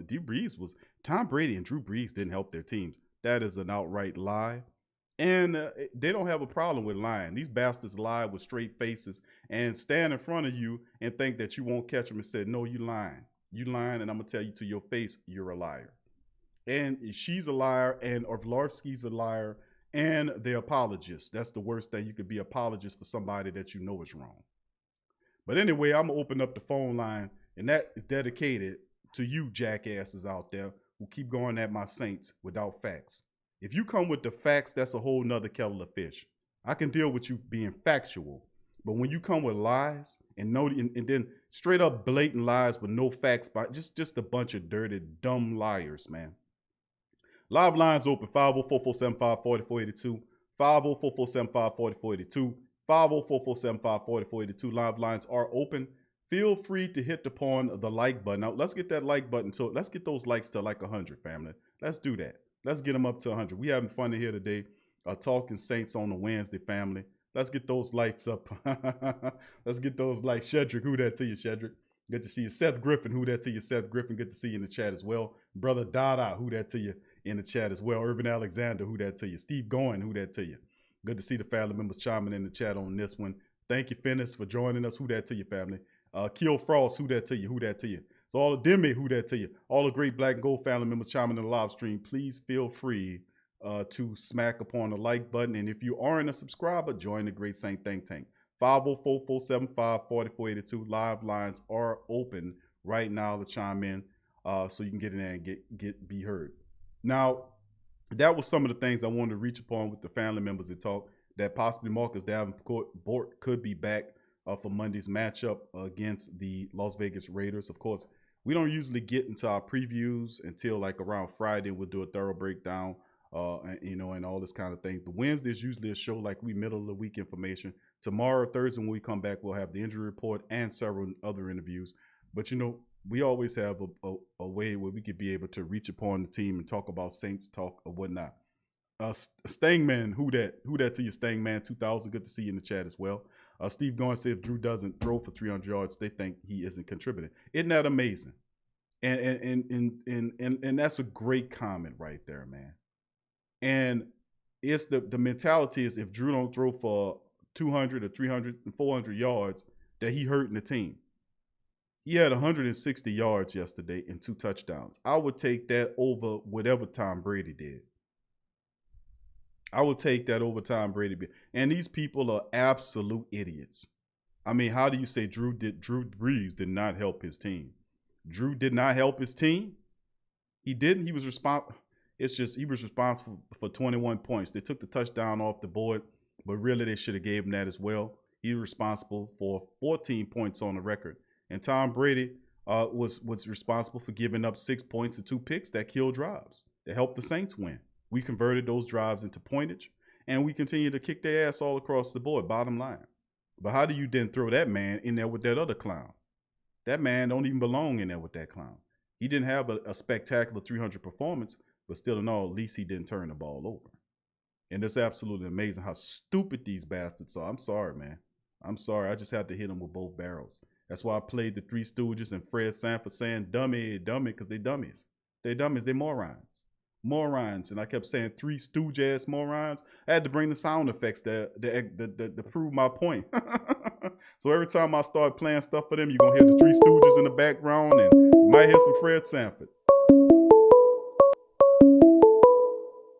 All right, family. Thank you for calling the Sports Coma. Hold on here. Thank you for calling the Sports Coma, family. Who's on the line? Hey, that Big Q is Cedric.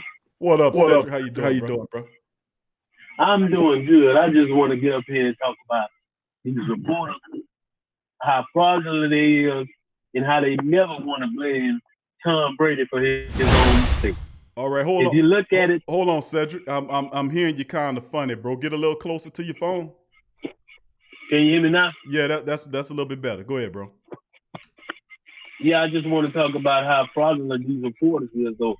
They never want to sit up here and blame Tom Brady for nothing that happened. I mean, if you look at it, Tom Brady was the reason they lost their Super Bowl. I mean, if you look at it, they say he didn't have no talent last year. But, I mean, how do you not have talent and still throw for 4,000 yards? That don't make sense to me. He must have had somebody out there catching them passes. He must have had some good receivers. He threw for 4,000 yards. I mean, some quarterbacks that starting on some teams don't even throw for 4,000 yards. I mean, Tom Brady started some, he still threw for them. They never want to sit up here and blame Tom Brady when he do something wrong. And if you look at it, they want to sit up here and they never want to say what Drew Brees did. Well, let me tell you this. Drew Brees didn't throw 2 interceptions. He didn't throw none. I mean, he didn't have the best game, but he still didn't throw 2 interceptions. And the reporters that was up there talking, they don't know what they're talking about the thing. If you look at it, it has always been this offense that has held us up. It has always been Drew Brees, 40-something years old out there, we depended on. Because we couldn't depend on our defense for these last 3, 4, 5, 6 years. And Big C, you know that. You know we couldn't depend on the defense. Because every time we needed them in big moments, they would let us down. Absolutely. So she was totally wrong when she said that about that offense. Our offense has been one of the best offense in the NFL, the best offense in the NFL, if you ask me. No other team has done what we done. Now, we might have got, went down in the playoffs, but I mean, if you look at it, the defense was the reason that we lost these playoffs. They never want to talk about that, though. Never. Nope. Never want to talk about how we went 13-3 in last year and in 2018. They don't want to talk about that. All they want to talk about when the Saints do something wrong. And they don't even want to give us credit for this win that we had. Right. Oh, the only reason they won is because of the defense. I mean, the defense had one takeaway from them, which got us the touchdown. If you look at it, we still would have won the game if he would have took away that pick six from Janoris Jenkins. But Tom Brady sure wasn't doing nothing down that field. I mean, they're supposed to be so explosive. They got all the weapons in the world. They got Rob Gronkowski, O.J. Howard, LaShawn McCoy, Leonard Fournette. I mean, look at Skip. He was sitting up there saying they the best team in the NFL. But you're just like C.J. Jones over at the State of the Saints podcast. Just like it said, you got to have chemistry. They ain't had no kind of chemistry. Tom Brady, I bet you in his mind he thought, well, I'd beat Drew Brees so many other times. I'm finna just go down there and destroy him. I know I got this win under my belt. But you didn't think our defense was going to step up on you, Tom Brady, and it had you sitting up there looking like a Karen on national TV complaining to the refs every time somebody on our defense hit you. That just shows you how stupid Tom Brady is. I never liked Tom Brady because I always think he was jealous of Drew Brees and he disrespected Drew Brees. If you look at it, after Drew Brees broke that record, he said something disrespectful. Tell me he coming for that record. All you had to do was congratulate Drew Brees on breaking that record. You didn't have to sit up there and say nothing stupid. Then you got 6 Super Bowl rings. Ain't nobody doubting that you the greatest quarterback of all time. But why every time Drew Brees do something, you want to sit up here and say something? Every time Drew Brees do something. Drew Brees has accomplished more than what you have. He may not have them 6 rings, but he's accomplished way more than what you have. He got a good personality. He's a good man. He's helped out his city. Drew Brees is an accomplished quarterback. And they always want to talk trash about Drew Brees, talking about he ain't got the arm. You need to shut that up. Because they clearly didn't see that 46-yard bomb that he threw to Jared Cook down the field. Sure didn't. They didn't see that. No, sure didn't talk they ain't about talking that. about that. Nope. Don't want to talk about that. But I mean, yeah, Brees, he did miss a couple of wide open passes like that pass he had to Kamara when he was over there on the side. And I mean, he could have hit him, but he didn't. He go on. But I mean, you still got to give Drew Brees credit. He didn't have the best game, but he had a good game. And it got us the W. And I'm tired of these fake news reporters, especially Brandon Marshall. I don't know what is it that he got against our team. Maybe it's because we cut him. I don't know, but he needs to shut his old phony stuff up. Always got the Saints in his mouth. I'm tired of that, man. I've been tired of it. But that's all I want to say, Big Keeper. They got me fired up on that. Listen to them old washed up, wannabe fake reporters. I can't even call them reporters because they ain't. Don't know what they talking about. You're absolutely right, Brother Cedric, man. And you hitting it on the hammer on the nail, bro, with that one, man. And like Steve said, Brees is 4-2 against Brady. Shouldn't that be the story?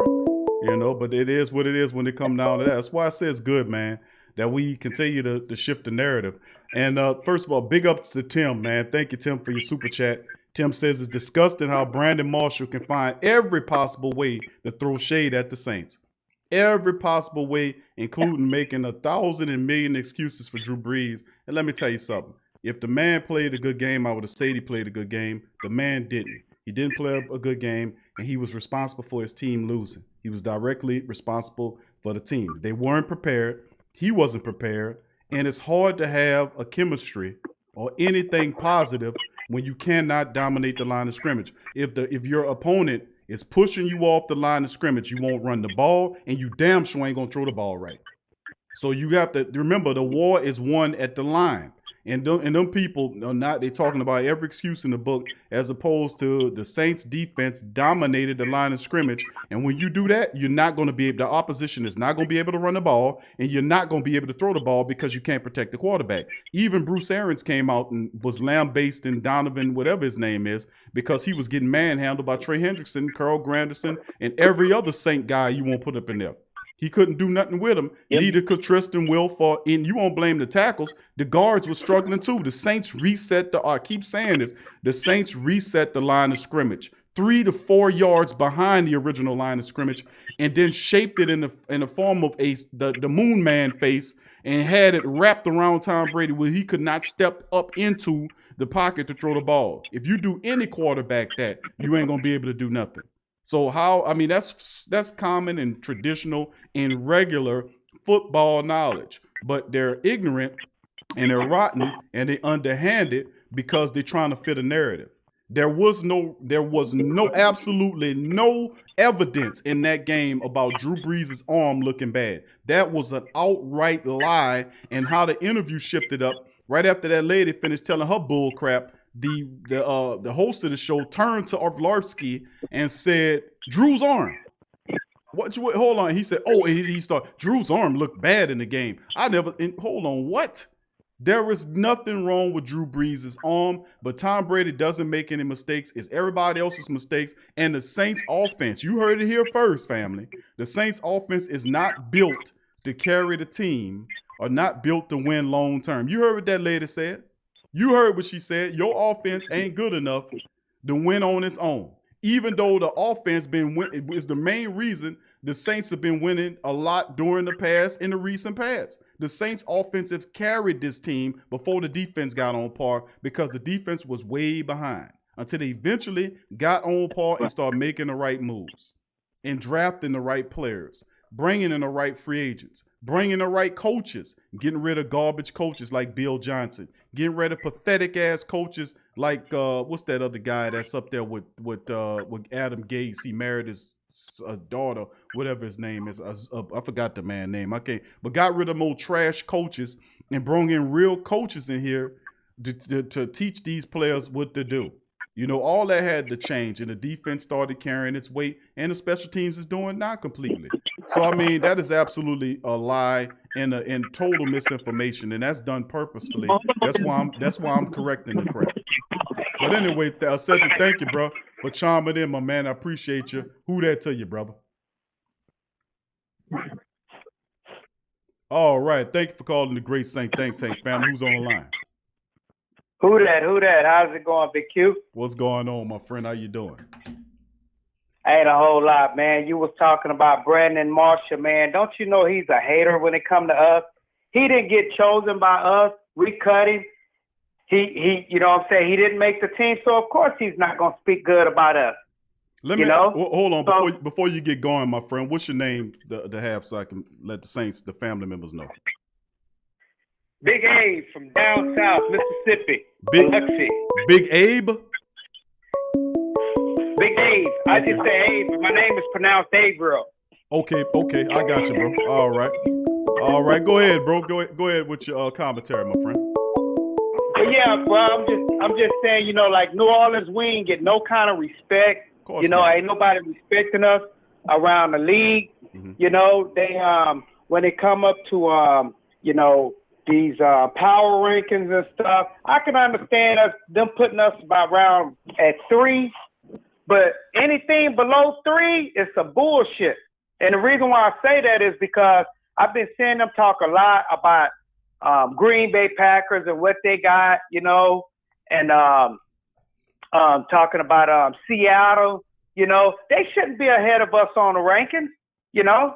I mean, that's some bull crap. And then, you know, like when it came to, you know, when they was talking about Tom Brady and the New Orleans Saints and stuff, you know, they given what it was is they was trying to find excuses to make up to, because a lot of teams, you know, a lot of people was picking Tom Brady and them to beat us with the weapons and stuff that they had. I mean, who we supposed to be, some busters? Yeah. You know, we stacked like this here. Y'all gonna disrespect us like this? Come on. You know, we was Super Bowl contenders last year. You know, where was Seattle? You know, and these other teams that they, you know, picking in this first week power ranking. Mm-hmm. You know, it's just some bullshit, man. We got to get our respect, man. And by Michael Thomas being out on that high ankle sprain, I think all guys, we got enough depth to step up, to handle this business. You know what I'm saying? To get us through the bye season. Man, I'm going to be honest with you, fam. I think we can go all the way, even defeating, you know what I'm saying, Kansas City, even though they got a running back, man. This son gun ain't no joke. Right. We got to slow his ass down.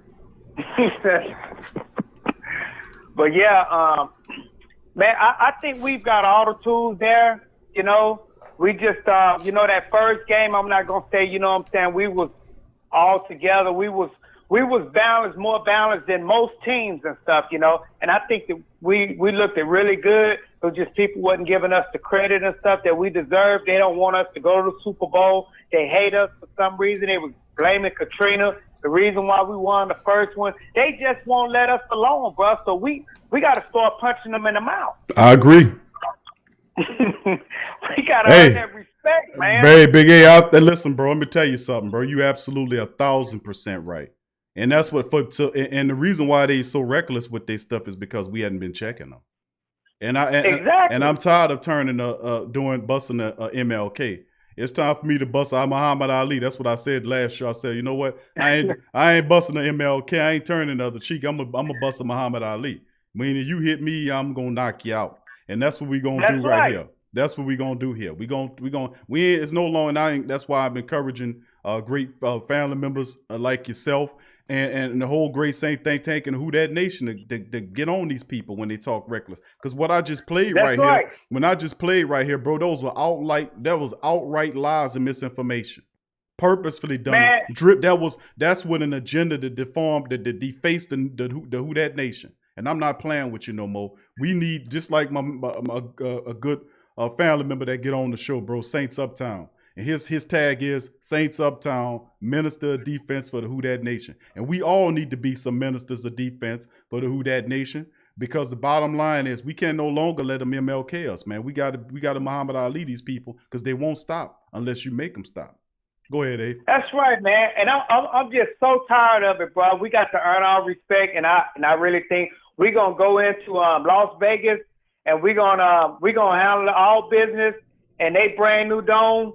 You know what I'm saying? And then we're going to come back and make a statement in that dome by taking care of our business with the Green Bay Packers. They are not top-notch, like, you know what I'm saying? You know, this first game and stuff, you know what I'm saying? I mean, you can kind of tell, you know, if they're going to, you know, what they're going to do for the next 2 or 3 games or whatever. You know what I'm saying? A lot of these teams that wasn't that far off balance, like Tampa Bay was. You don't know how Carolina might be Tampa Bay. Mm-hmm. You know what I'm saying? That's right. Don't be playing Bridgewater week. Right. You're right. They could. They definitely could, bro. They put up 30-something points there, and they frustrate Tom Brady like we did. We gave him. Hey, listen, bro. We showed the rest of the NFL how to get at the Tampa Bay Buccaneers. We showed them exactly, and we showed the whole NFL how to frustrate him. He was slapping his helmet. He was cussing and fussing at people. It wasn't even a mistake, and he was shook and rattled like that. And it's just week 1. So imagine what he gonna look like in week 7, 8, 9, and 10. You're gonna have him carted off. Exactly, like Stephen A. say, man, he's got a lot of pressure on him. You know what I'm saying? He's coming in there. He took over Winston's spot. They, you know what I'm saying, shame Winston out by all these interceptions and stuff that Winston throw and stuff, you know what I'm saying? They bad-mouthed him, you know, so now Tom come up in there, he feel like, you know what I'm saying, Bruce Arians put a lot of pressure on him, you know, and he didn't hold back nothing. A lot of them criticized him, you know, on different shows about how Bruce Arians, you know, come up in there and he's talking crazy to Tom Brady, a 20-year vet, 5, 6 rings or whatever, you know, but shit, you know, like I say, if you don't tell him, then, you know what I'm saying, if you don't, you know, like he don't sugarcoat nothing, you know. Right. Bruce Arians just, you know, he say he gonna bring it to Tom just like he would and one of the other players. You know, Tom ain't no different. Right. You know, he's still the coach. Why? Right. Why should he? Why should he be any different to Tom Brady? Who the hell is he? Is Jesus? I mean, come on, man. The bottom line is you're a football player. I'm the head coach. Head coach means I'm in control out here. Even though you might have a few fringe benefits, you're gonna listen to what I say. This is still my offense, and if you do something wrong, I'm going to criticize you. If you do something right, I'm going to praise you, and that's how it's supposed to be, regardless of who it is. He has to address it. Right. If not, then you know what I'm saying, he feel like it's his damn team. You know what I'm saying? I mean, the man he's got to play his part as a coach. You know what I'm saying? And then you know what I'm saying, like he said, He looked like Tom Brady in practice, but obviously, you know what I'm saying, the connection wasn't there with him and Evans and you know what I'm saying, and the rest of those guys there. Yeah, he a practice warrior. That's what Keyshawn Johnson, all of them lying for him. I don't know how much money he paying him or what brotherhood he belonged to, but he got all of them lying to him, man, lying for him and telling outright lies. Like, if you want to lie for Tom Brady, that's one thing, but I'll be damned if I'm gonna let you sit up there on national television and lie about my team like that and not think that I'm going to address it.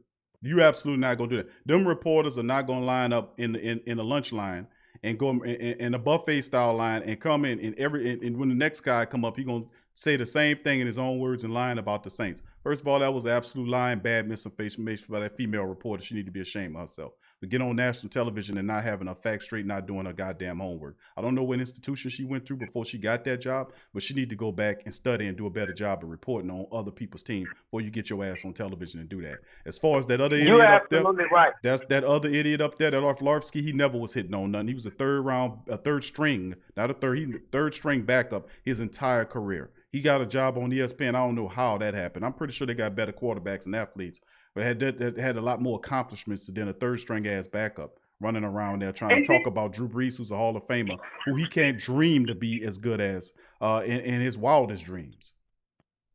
And fam, check this out. Did you hear Troy Aikman? Did you hear how he was talking in the press box? You know what I'm saying? When the game was going on, It was like he wasn't even for us. I mean, give him some credit. No, I ain't gonna give you no credit. I'm not for you. I don't like the Saints, and I don't like them. And I'm gonna give a credit to Tom Brady. Tom Brady this, Tom Brady that, Tom Brady this, Tom Brady that. And when Tom Brady lose, it's Tom Brady this and Tom Brady that. It's everybody else's fault but Tom Brady. I mean, and every network is doing it, and I'm bringing the light to it. And all these networks are supposed to be competing, but they all have the same talking point. The same talking about making excuses. And then one reporter I seen actually tell the truth. It was the guy from the Fox show with Chris Carter. Nick, I forgot, Nick, whatever his name is. Nick, whatever his name is, I have to give him some credit because Nick was the only reporter out of all those reporters on the networks that actually told the truth about Tom Brady. Nick said, he said, I just thought the quarterback stunk. And he said, I hear what you're talking about. You're saying all these things about Tom Brady, and that's not what happens. You're going to blame the wide receivers, the offensive line. You're going to blame the coach for calling them out. They got people blaming the coach for calling them out for having a game that cost them the game, a performance that cost them the game. How dare you lose us the game, and then the coach of the team cannot call you out publicly? They're saying, well, he shouldn't have called them out publicly, Q. He should have did it behind the scene. No. You can't tell that man how to operate. I mean, that dude, he did it in the public. I'm going to lambaste you in the public. He ain't had that craptastic performance in private. So he ain't going to, you know what I'm saying? The bottom line is, man, I like when Nick from whatever that show is with Chris Carter, he said it the right way. And then he was the only one that actually got it right. That the lady reporter that I'm talking about, she did it in a backhanded kind of way. She gave you credit with your defense and offense, and then crapped on your defense and special teams, but then crapped on your offense and said they're not built to win by themselves. Are you crazy? The Saints offense is the staple of the team. Regardless of how good the defense has got, the offense is going to be a top 5 unit, and it's always a top 10 unit. So absolute misinformation with an agenda. Shame on them. They stink, and that's why I was playing Three Stooges, because that's what they're, a bunch of goddamn Three Stooges-ass reporters. That's why I was playing Fred Sanford, calling them a bunch of dummies, because that's what they're, a bunch of dumbass dummies and a bunch of Three Stooges. That's exactly what the hell they are, man. And Big A, I'm going to keep doing it, too. Exactly. You got to, man. Keep some haters back off us, man.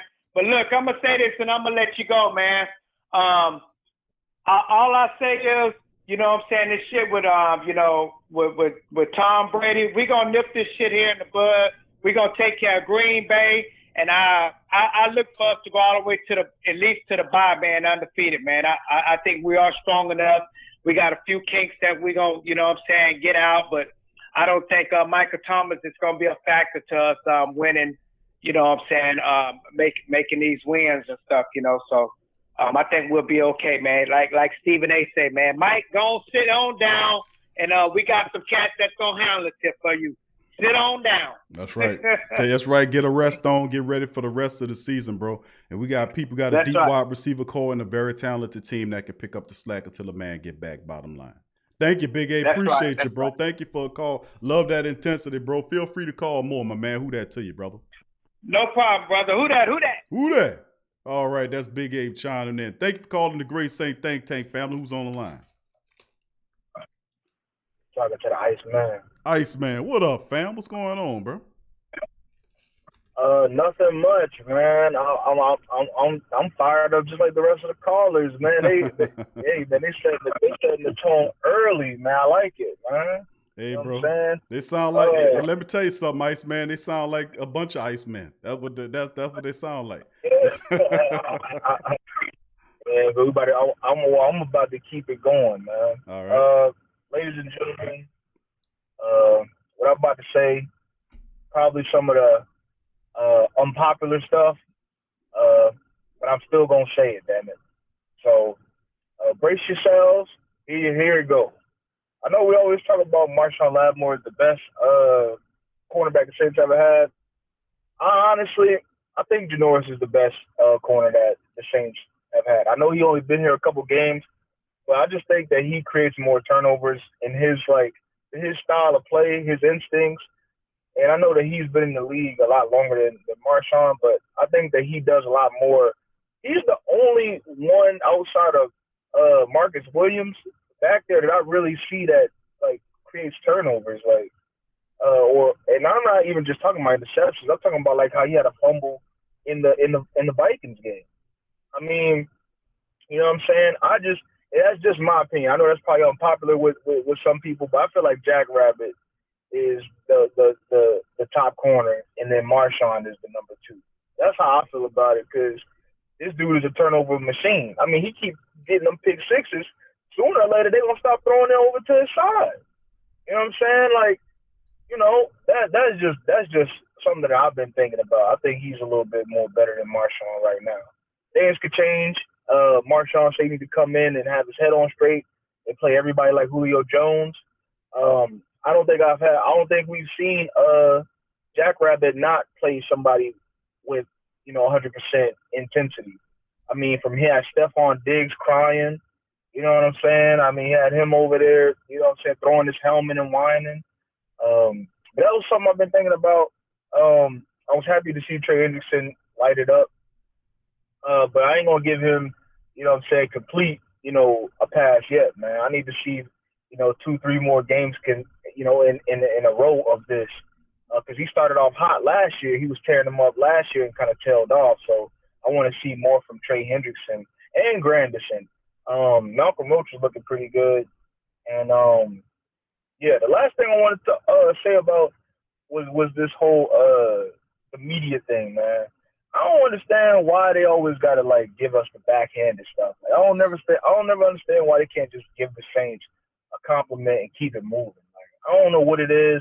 I don't know if it's because Goodell and Benson had some type of beef going on or whatever. Or they didn't like each other, and I don't know what it's about. But I wish they would just get the Saints they made credit. You know what I'm saying, for being one of the better teams of the last decade and stuff like that, for being better than a lot of them teams are. The whole Drew Brees and Tom Brady thing, I'm gonna take it a different route. I understand what the first call was saying. They don't give Drew his respect and all that. I don't really think it's about the quarterbacks. Ladies and gentlemen, Tom Brady and Drew Brees are more about the coaches. This is about one coach put his player in better position and the other one didn't. It's just that simple. One coach kept a defense around his team, didn't lollygag, and the other one didn't. I mean, it's just that simple. I don't know how anybody else feels about it, but I think when you're talking about Tom Brady and Drew Brees, I think it's more about coaching than anything. Because, I mean, you can't go wrong with either one of those guys. You know what I'm saying? I don't think either one of those guys had the expectations of becoming what they were when they first came in the league. I mean, Tom Brady was a 6th-round draft pick. I don't know when Drew Brees was drafted or what draft pick he was or whatever, but I mean, like, I think it's more about, when you look at these two, I think it's more about the philosophy in coaching. Like, these are two parallel different coaches. Like, one guy succeeded multiple times at the highest level of the purpose of the sport that he was in, and the other guy didn't. It's just that simple. Drew Brees doesn't have the rings because his coach didn't put him in a better position to get them. He didn't run the ball. He didn't give him a top 10 defense for over half of his career. He didn't give him, you know what I'm saying, the necessary people involved to keep the secondary right and the linebackers right, and keep from, you know, putting people at linebacker when they were supposed to be defensive end, and you know what I'm saying, keeping his buddies on pace on the staff on the defensive side when they were stinking up the joint. He didn't do that. That's just kind of how I look at it. Drew Brees and Tom Brady are both great. I would take either one on the team. If Drew Brees would have retired, Tom Brady would have been here. I think that, you know what I'm saying, either way it goes, would have been a Hall of Famer under center. But I think when you're talking about these two, I think it really comes down to one guy's coach put his quarterback in the best position possible to dominate, and the other guy didn't. The other guy just, Sean Payton, you know what I'm saying, he kept the offense right, and the offense did his job, but he didn't put Brees in the best position to win. And that's just the truth. And that's really all I wanted to say about that. I saw everybody was, you know what I'm saying, was talking about who was better and stuff like that. You know what I'm saying? I think, you know, Brees is better. You know what I'm saying? I think, you know, Brees is better. But at the end of the day, I think it says more about coaching when you look at the end of their careers, I think that's what it tells me. That's what it shows me more about. It shows me more about what Sean Payton didn't do for Drew that Belichick did for Brady. And that's all I got to say about that. Right, Ice, man. I appreciate that, bro. But that comparison, like I said, a lot of people talk about that too. The NFL connection to that, how the treatment was different. You know, how the punishment. It could be very well said the Saints could have repeated the championship had not the NFL came erroneously with discipline against the Saints to destroy the team and for the summation of for 2 years. So had not the legacy, why? And let's put that on the record. Let's let that be known to the great Saint think tank as well, is that the NFL has been moving as a weapon against the Saints. They did it against the Bounty Gate, and then they literally came back later and recanted that, even though to this day, people still have the idea that the Saints were guilty of something that the NFL tried to charge them with. The NFL destroyed the Saints for 2 years. It took its coaches and draft picks away, and then issued a statement way later, and people still think the Saints are guilty of something that they were not. The NFL was erroneous against that. They were wrong for doing that to the Saints, and they did not compensate the Saints for draft picks or nothing. So had not the NFL stepped in and did what they did to the Saints, or merely issued a fine or waited to gather the rest of the information, the Saints could have very well repeated. I say they would have definitely repeated. They would have had 2 Super Bowls, 1 Super Bowl there, and possibly going into the 3rd and 4th season, the Saints would have been building upon all of that. So we forget that, is that the NFL has helped with Tom Brady, with the Tuck rule, which our Raiders family members in the chat knows that the Tuck rule, and all people that know football know there was no such thing as a Tuck rule, you know. But I'm smart enough to understand that I don't have an NFL record book in my possession. I don't have an NFL record book in my possession, and I bet you the majority of the great Saint think tank don't have an entire updated NFL record book in their possession. Who's to say that they won't make rules up on the fly? We know the rules because we've been watching the game about what they consistently call. But the Tuck rule was fabricated. They created that rule to start the Tom Brady dynasty, and then have protected them over several seasons. When they have various scandals and have been caught in several scandals consistently, the NFL comes with light-handed punishment for the Patriots. But when it comes down to the Saints, it destroyed the Saints for multiple years and messed up their playoff hopes after the original Super Bowl. We forget that. Took our coaches away, draft picks away, every damn thing. You know, it's a shame, man. It's a shame. But let's document that for the record as well.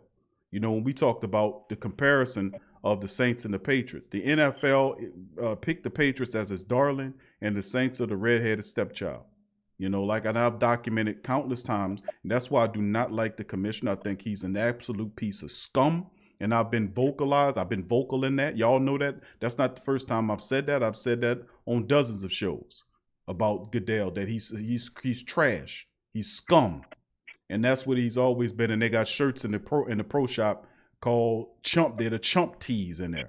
Not the clown tees, but the Chump missioner tees are available in the pro shop. So if you don't like Goodell, go get you a Chump tee and wear it around with your Goodell's face on it. Chump. You know, we got those in the pro shop as well. So like I said, it's absolutely what it is. And we're going to keep it real on the show. And we understand the dirtiness of what this stuff is. It's only up to us to call it out because the team won't say nothing about it. They're part of the machine. They won't call it out. It's up to the fan base, the family base, to call out these egregious offenses against our team. Yeah, they are pathetic on the national media, making all these excuses. Oh, they didn't have OTAs. Well, hell, neither did anybody else. Yeah. I don't want to hear nothing about no, you know what I'm saying, oh, it was because it's a new team. And before all of that, it was, oh, he's going to come to the NFC and dominate. It was throwing party string all in the air. Oh, it's Mardi Gras. He about to come down here and, oh, man, cut it out, man. Like, let's stop, man. Like, they get this dude way too much credit. I don't know why he's such a media darling in the first damn place, for real. But that's another thing. I don't even want to get it till I start going off, man. Thank you for taking my call, Q. All good. Appreciate you, bro. No problem, my man. You be safe out there, and who that to you there, Iceman? All right, who that? All right, that's the Iceman, man. Iceman was pretty cool today, man. Usually he gets heated. Got to call him the fireman sometimes. Big ups to the Iceman. Thank you for chiming in. Big A and Cedric, man, chiming in as well. All right, family members, we got a few, the live lines are open. Feel free to, we got over 100 people on the show. Please feel free. If you hadn't hit the like button, please, let's hit it. Let's get it over 100 likes, if you please. Let's get it over 100 likes, if you please. So if you haven't hit the like button, please hit the like button now. Thank you to our callers as well. 504-475-4482. Live lines are open. 504-475-4482. Live lines are open. So please feel free to chime in as well while you can. You know, like I said, I can't be here for you long. We have to cut it short for this broadcast because I have another broadcast of Ring Kings boxing coming up a little later on with Eddie Two Mean Johnson. We'll cover the latest boxing news. So like I said, we got to cut it short this time, but we're still open. Family, please feel free to give a call. All right, here we go. All right, family, thank you for calling the Great Saint Think Tank. Who's on the line? Yo, baby, this is the Last Saint, man. What it do? Last Saint, what's up, fam? What's going on, my friend? Nothing much, man. You know, I'm just sick and tired of this garbage that I'm hearing on the news. You know, this fake 2020 news that's going on. I'm really sick and tired of it. I don't know what to do about it. I might do something good, bad, or ugly. But I'm here for you to call me now. Well, I'll tell you what, there, Last Saint, man. I understand the frustration of everything that's going on, bro. But, you know, like I said, the best thing we can do, logically speaking, is you know, you think this thing out, you have a stratagem, bro, and you just have to operate. And then those things that you will disagree with it, speak out against it. That's the number one thing that you got to do. And use your voice. Don't let nobody use your voice. You know, and if you cool, use your voice to give with other people if you agree with what they're saying. But don't be pressured into anything. Whatever you agree, let it be organic in what you're doing. And remember, your actions and moves, whatever you do, let it come from a place of logic. Let it be logic-centered and logic-focused as opposed to it be emotionally driven, because that's usually not a good place to center movements from or things to do. And often I caution people about stuff like that. It's like if it's emotionally driven and it's done that way for a reason, to keep you off the logic centers. Because when you're not using that logic base, they can manipulate you any kind of way. Emotional, that's not the right base. It has to be logic driven. And remember, and the people that control this whole dynamic, all of their stuff come from a logic base. So it's their stratagem to get you in the emotional sphere so they can manipulate you that way. So we have to remember that there's discipline and that strategy here, but it got to come from the logic side of the brain and not the emotional side. Facts. Because I'm looking at the news and there's a lot of false propaganda out here. It's kind of like being in China where the government is in control. You know, this dynasty should have been born in 2009, but it was robbed over, let's say, allegations of Bonnygate. You know, you got the Raiders that got robbed with that tough rule, and the Patriots will always have the scandals, but it seems like they bounce out on top. I mean, they got caught for recording games last season and nothing's happened to them.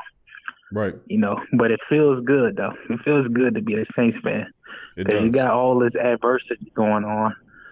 We got robbed, and you know, just 3 seasons. You don't expect. You know, you're gonna hear this a billion times, and you're gonna hear it from me a billion times. Those 3 seasons should have been back-to-back Super Bowls. Correct. Whether it being 0-4 like the Bills in the '90s, or being 3-0 or 2-1. These should have been Saints victories. And you can just feel something in the air. You can just feel something boiling, something that's about to rise into the clouds above, that the Saints have the greatest opportunity to grab the crown that's been robbed from them, stolen from them, and jacked from them since 2009, almost a decade ago. You know, I'm looking at these news articles. You know, I don't get fazed by any of that like how I normally do. Mm-hmm. But you hear all these excuses about Tom Brady this and what their team did wrong. And there's no glory, there's no praise, there's no recognition of how the Saints manhandled that Buccaneers squad. Say what you want about how Drew Brees played. I thought he played like garbage, just like how Tom Brady played too. But people fail to realize that this New Orleans Saints team is a top 5 offense and is next man up, just how like it was last season. When I think of the Saints offensive team and defense, I think of the Spurs. You know, everyone is in control. Everyone they have a good coach on both sides too. We will survive this 16-game schedule. The reason why we got Emmanuel Sanders was not because of the regular season, it was because of the playoffs. Yep. With the triple coverage of Michael Thomas. Because if I remember correctly, he broke his hand in that Vikings game. And we got all these pieces. We got all these chess pieces moving on the board, front and back, pawns becoming queens. But it seems like everything is falling against us.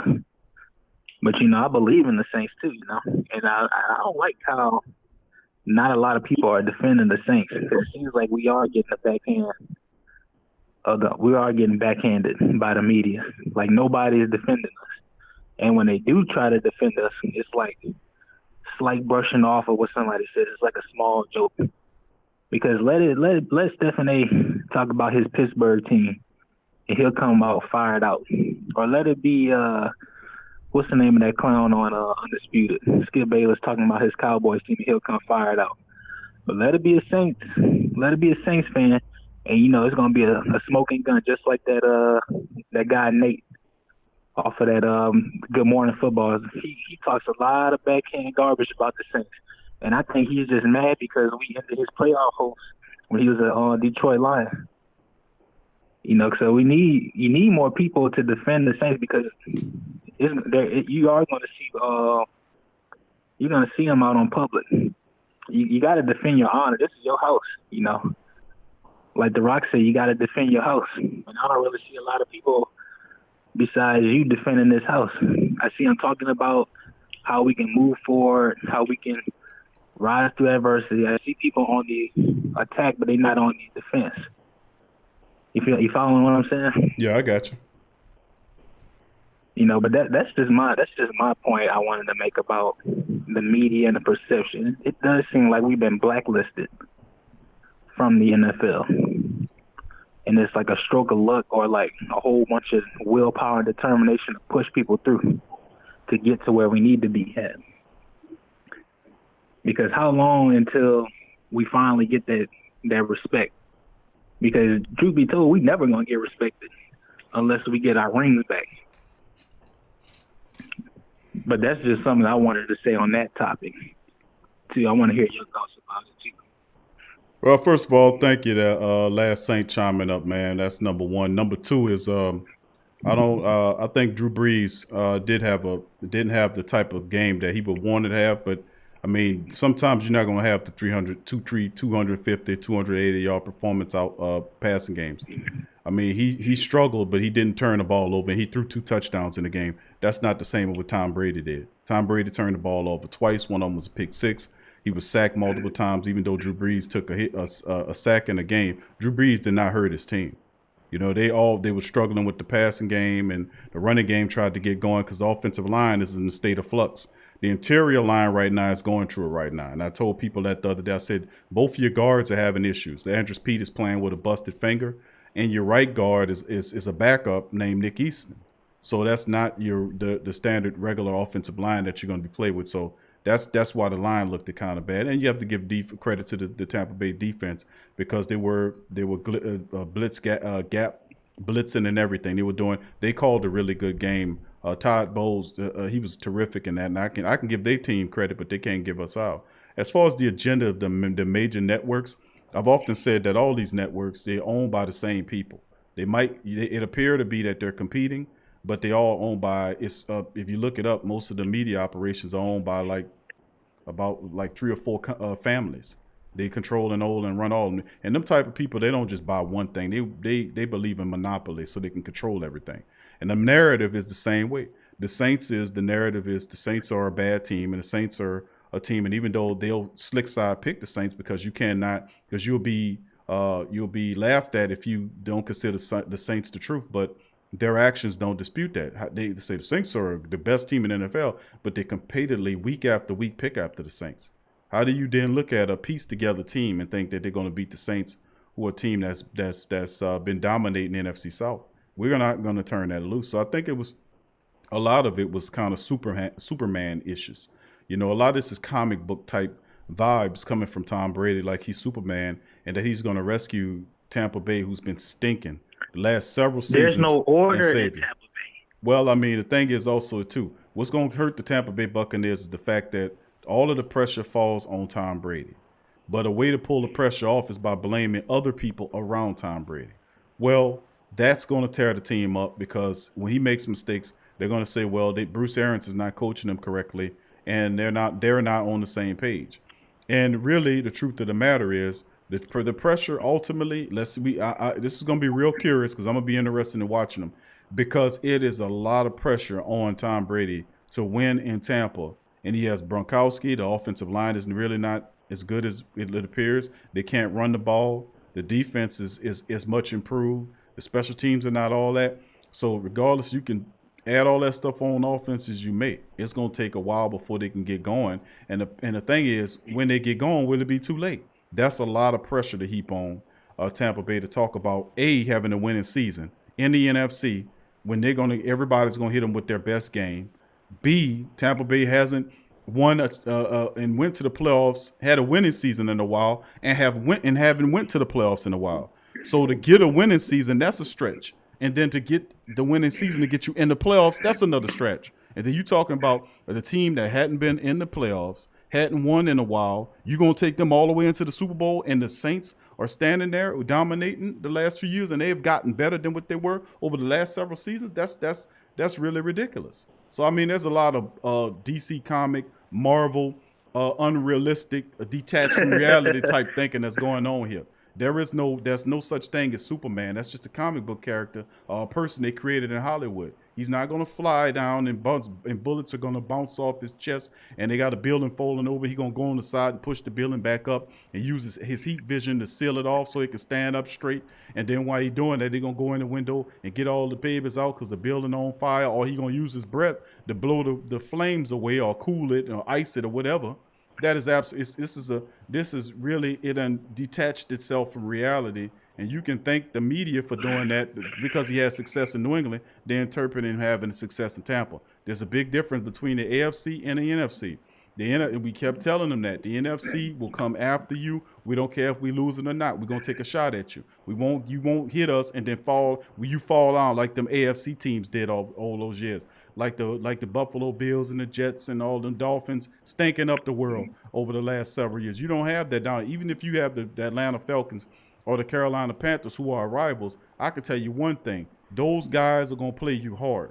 The Carolina Panthers play us hard. So do the Atlanta Falcons split with us last year, and we were a better team than them. And that's because they put it on the line. They're going to play it regardless if they win, lose, or draw. These teams got heart, and they're going to play. Bottom line. So, I mean, and that's what it comes down to, in my opinion, about Tom Brady. All that other stuff about the history of it, like I got to mention, I go in my Saints brain, people forget all that. They forget about the Bounty Gate, how they destroyed the Saints over 3 years. You know, they say, well, 2 years. We had to build a team over again. Thank you for that. Joe Vitt was the coach they got rid of. But the Saints had to make a lot of moves. They had to resituate themselves. And remember, all of that stuff, they didn't give the Saints the draft picks they took away from them back. They didn't compensate them back or give them anything. They just said, we're sorry, and then that was it.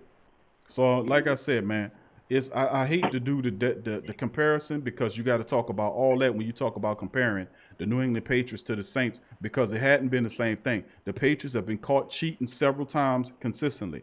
They had the spy gate, the deflate gate, letting the air out the ball so they can have an advantage, spying on teams, doing all this kind of stuff. And then their owner got caught in a massage parlor and nothing happened to him. So like I said, it continue to happen over and over and over again with the Patriots. They're the darling in the NFL. So I don't really want to have those comparison talks because I know what time it is. But the Saints have to keep playing their game, man, and they got to keep doing what they're doing. Nothing is going to detach the Saints. Listen, if they survive what happened with Drew Brees this offseason, when that's tearing the country up right now, how the Saints was able to get over that and we can't get over that in the country. You see what I'm saying? The Saints locker room absorbed that and then kept it going and kept it moving, had some understanding, understanding, and overstanding. We moved forward and we did some great things. So that is the part of it what we need to do as well. But last Saint, thank you for your call, my man. We're gonna move on to the next call. I appreciate you, my brother, and who that to you. Who that to you? Oh yeah, one more thing. Go ahead, bro. Yeah, I got a channel, man. This Drew Brees, man. I made my channel. Okay. Oh, okay. You sound. Man. I didn't want to say that because you sound. You know, I was like, it sound like. You know, but I don't want to assume, bro. You know, so I'm thinking, but yeah, thank you for that, bro. Appreciate it, man. No problem, man. And y'all remember, man, Buccaneers they're not going to the playoffs. I got them 9-7. 9-7. 9-7. That's a wrap. Yes. You know what's crazy, bro? When we did the virtual the season, when we simulated the season, if you go back and watch the game, the Saints beat the Buccaneers in the simulation, beat them bad too. I think they beat them by double digits the same way. And then matter of fact, the simulation throughout the season had the Saints going 12-4, and we swept the Buccaneers, by the way, just to let you know. All right, thank you. Look, man. Yeah, go ahead. Yes, all right. I'm going to get off. Brees said run the score, but that's it for me. That's right. All right, buddy. Who that to you, bro? And thank you for your call. Who that? All right. Peace. All right, fam, but thank you for calling. Are you still on the line, fam? Yes, sir. All right, who's on the line, my brother? What's going on, Big Q, baby? This Kyle Davis. Kyle, what's up, bro? Nothing much, man. Nothing much. I know I've been gone for a little while. Man, you've been gone forever, brother. Yeah. With this hurricane situation hitting my hometown, I've been in the gutter. So I just been trying to make light out the situation. Oh man, I know that, Kyle. Yeah, man. Yeah. It is bad, you know, but you know, all kudos to the Lord. We getting help. Right. People come from different areas. So, you know, and you know, I don't mean to, you know, go this route, but you know, when Rita came and Katrina came, I was a little younger than I am now. I'm 27 now. When Katrina and Rita came, I was I was just getting into my teenage years, and I didn't understand, what, the New Orleans people, which I went through, you know what I'm saying? And, I just want to say, man, it is rough. It's rough. Now that I'm an adult, I truly understand, you got your family, your mama, your grandmother, your uncle, your daddy, and all them, and it's an eye-opening experience. But God knows all. God understands what we going through, and He gonna make it all better. So we gotta keep pushing.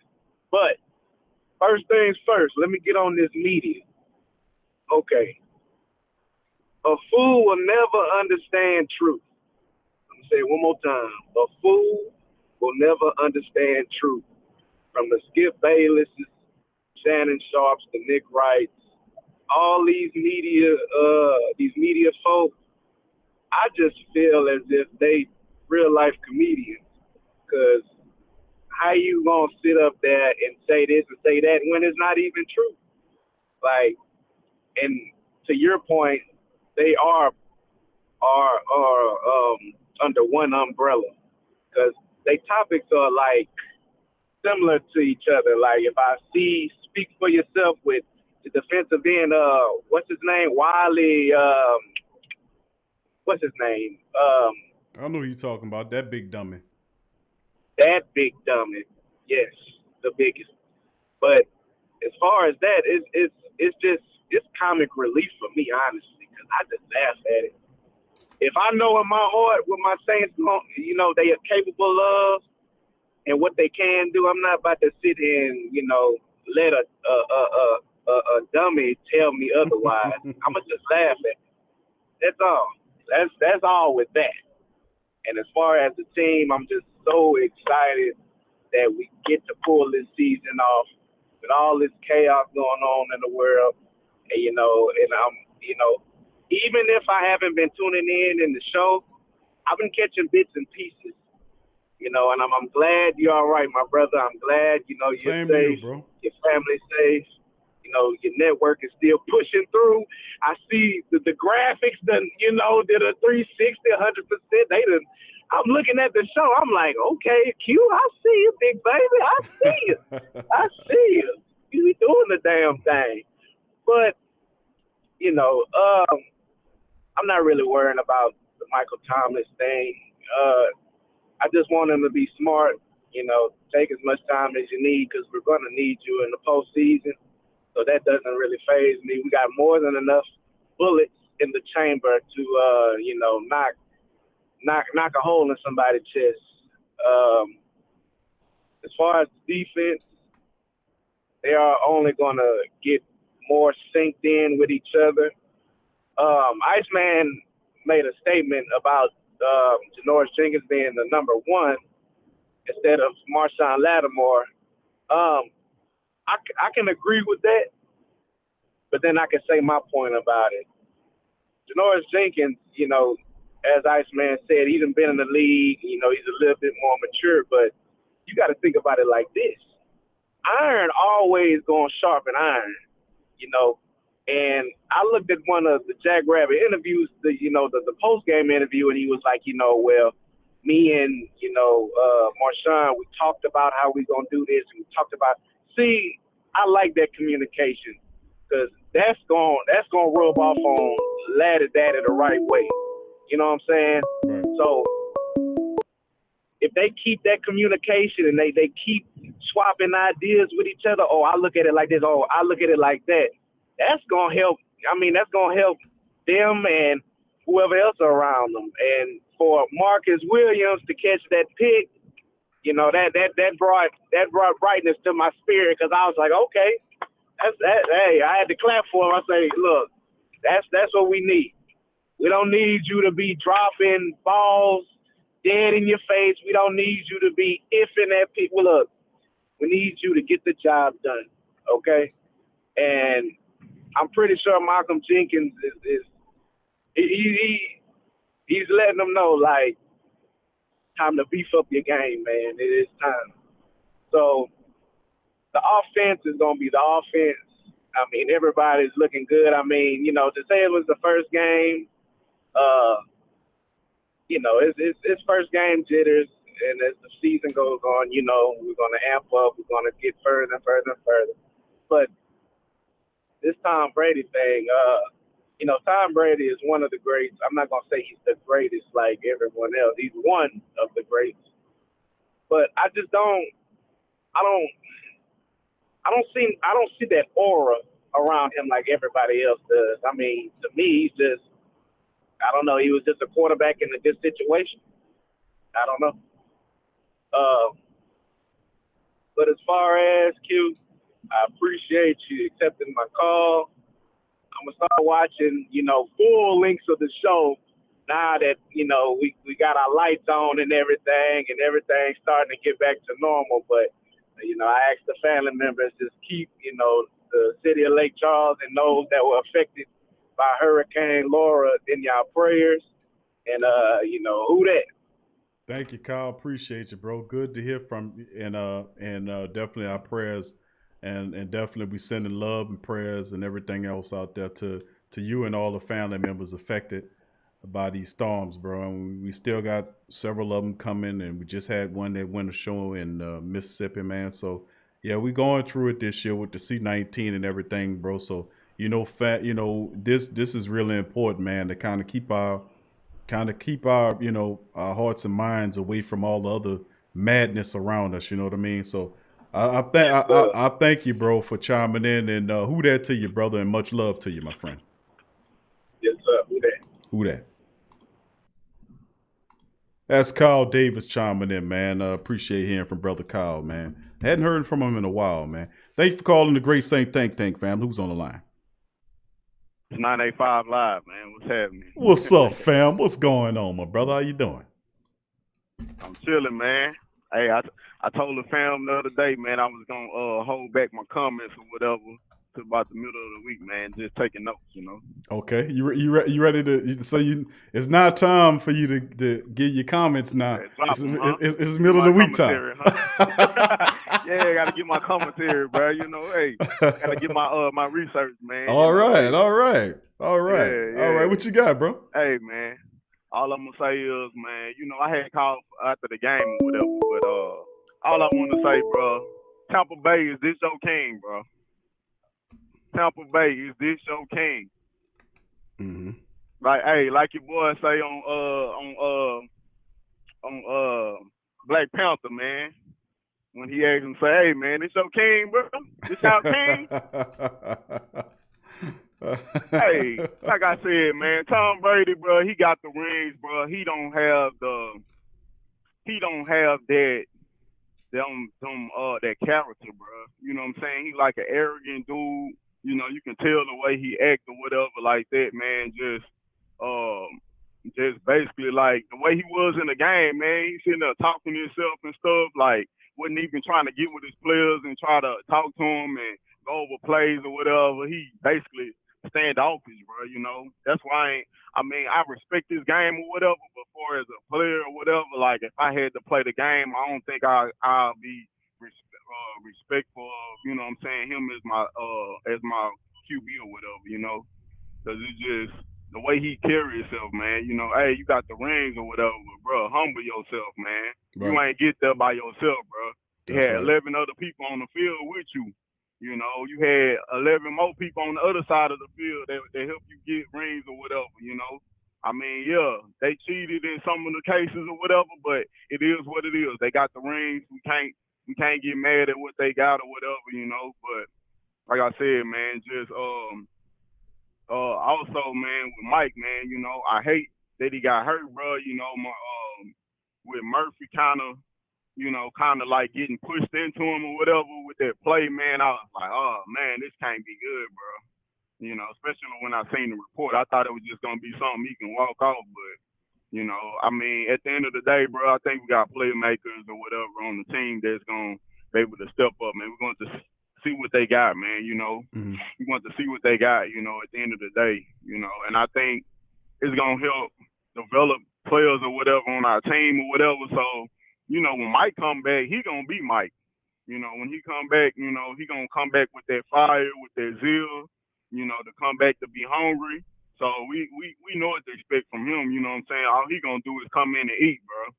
You know, so the other guys gotta be eating already. You know, Sean Payton making plays for him or whatever, that will cause for them to, you know, get better, like Traquan or whatever. Emmanuel Sanders getting more familiarized with the defense, with the offense or whatever. I think that's gonna help, man. You know, and point number 3, bro. Hey, remember I had called in before the show and we were talking about what the defense was gonna do or whatever. Right. Man, I had commented in the chat the other night. I don't know if you had seen it or whatever, but I had got off. You know, I was at work, but man, I gotta eat my crow, bro. Hey, bro, I gotta eat my crow, man, because I said before the show, man, it was gonna be spotty on defense, but man, they played Tom Brady, bro. Like that was his last game of the season, bro. Mm-hmm. You know, your boy,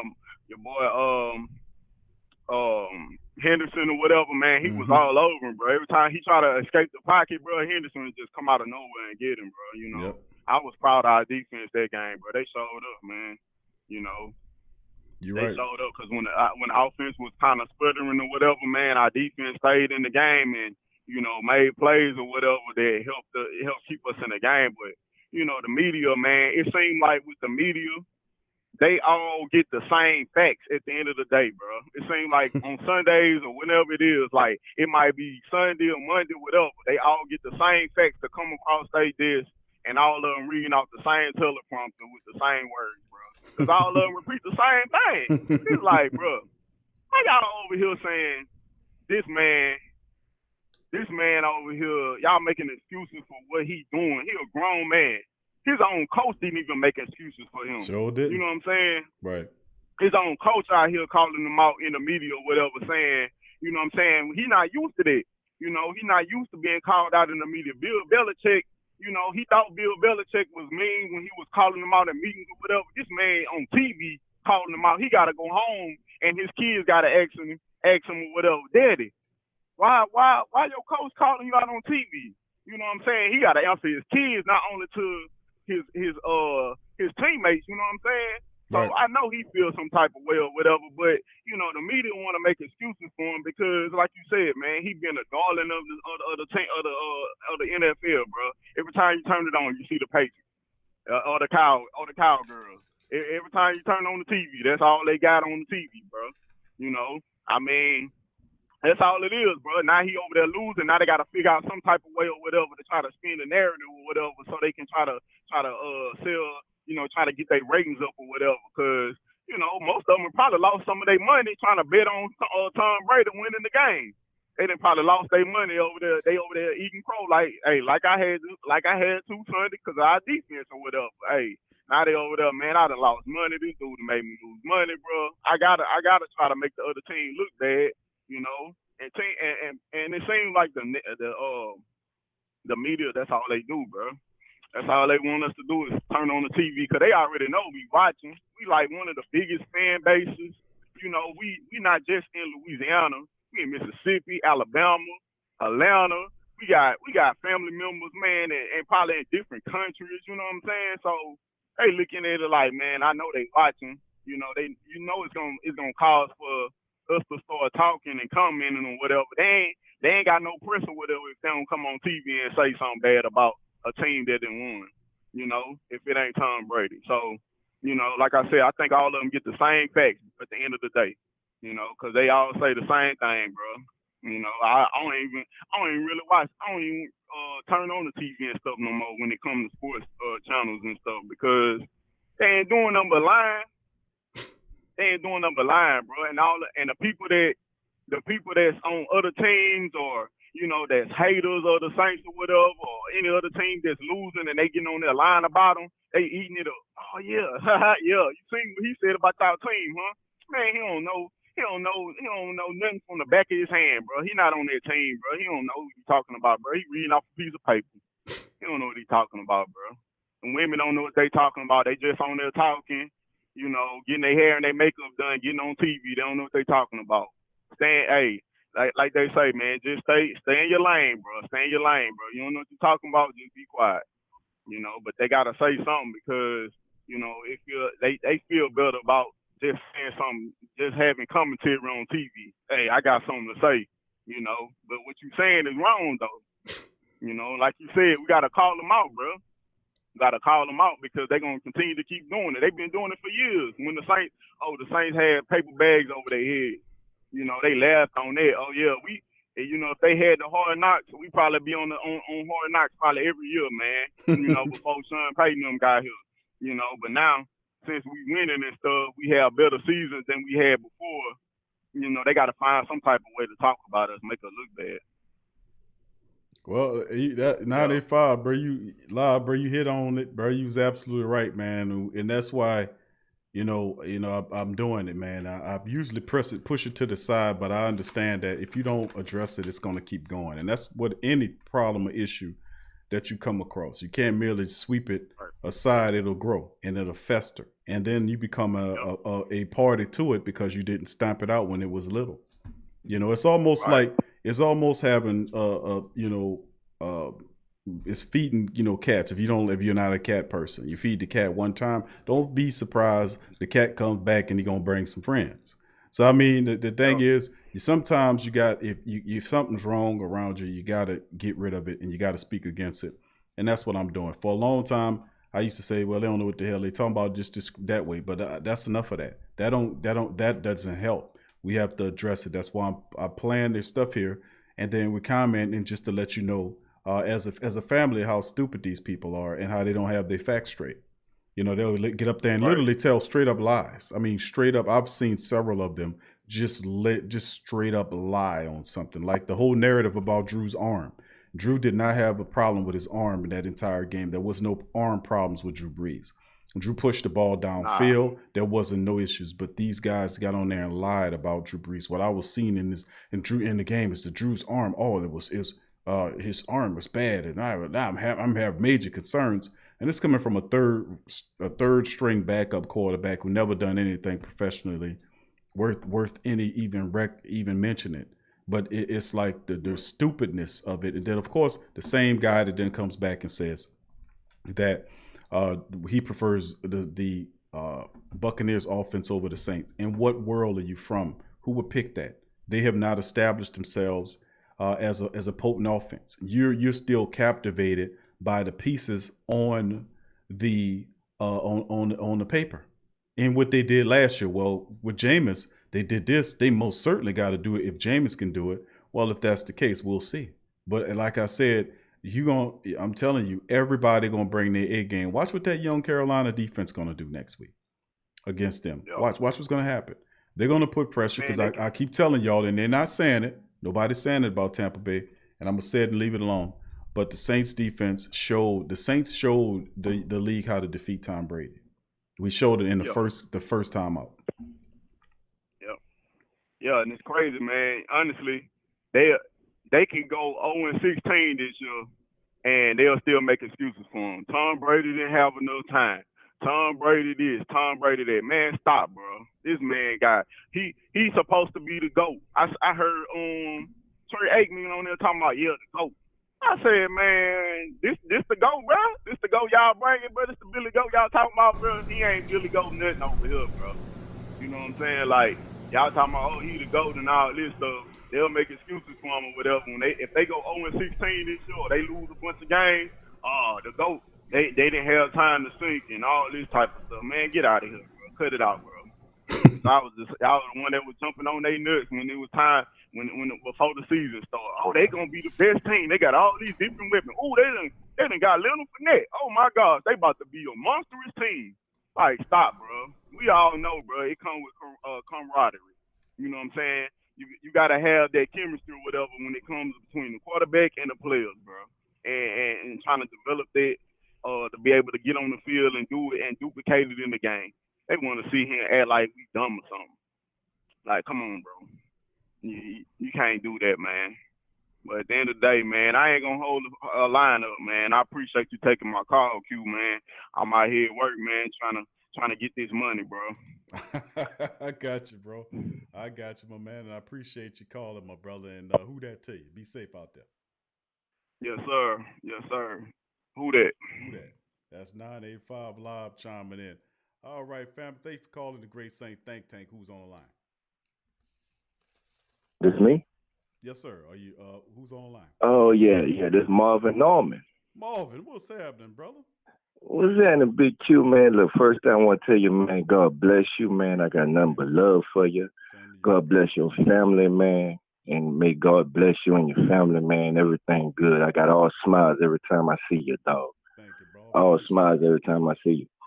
So I got, I'm talking football talk. So the thing I had, it was a strange situation at the end of the game, Saints game. I understood why they did it, but then again, what happened at the end, that's why it happened at the end. Michael Thomas getting hurt. We had the game. The game was on lock. All we had to do was take the knee, let the clock run out. Bam, game over. But at the same time, I understand why Sean Payton did what he did. He's saying to himself, I'm tired of getting screwed by the NFL. I'm tired of being the black sheep of the NFL. Saints fans, who that nation, we tired of everything going wrong with the refs. It was going on in the game with the pass interference calls. Very questionable. Right. Very questionable. It wasn't, we looking back at the ball, at the quarterback, playing real good defense and pass interference.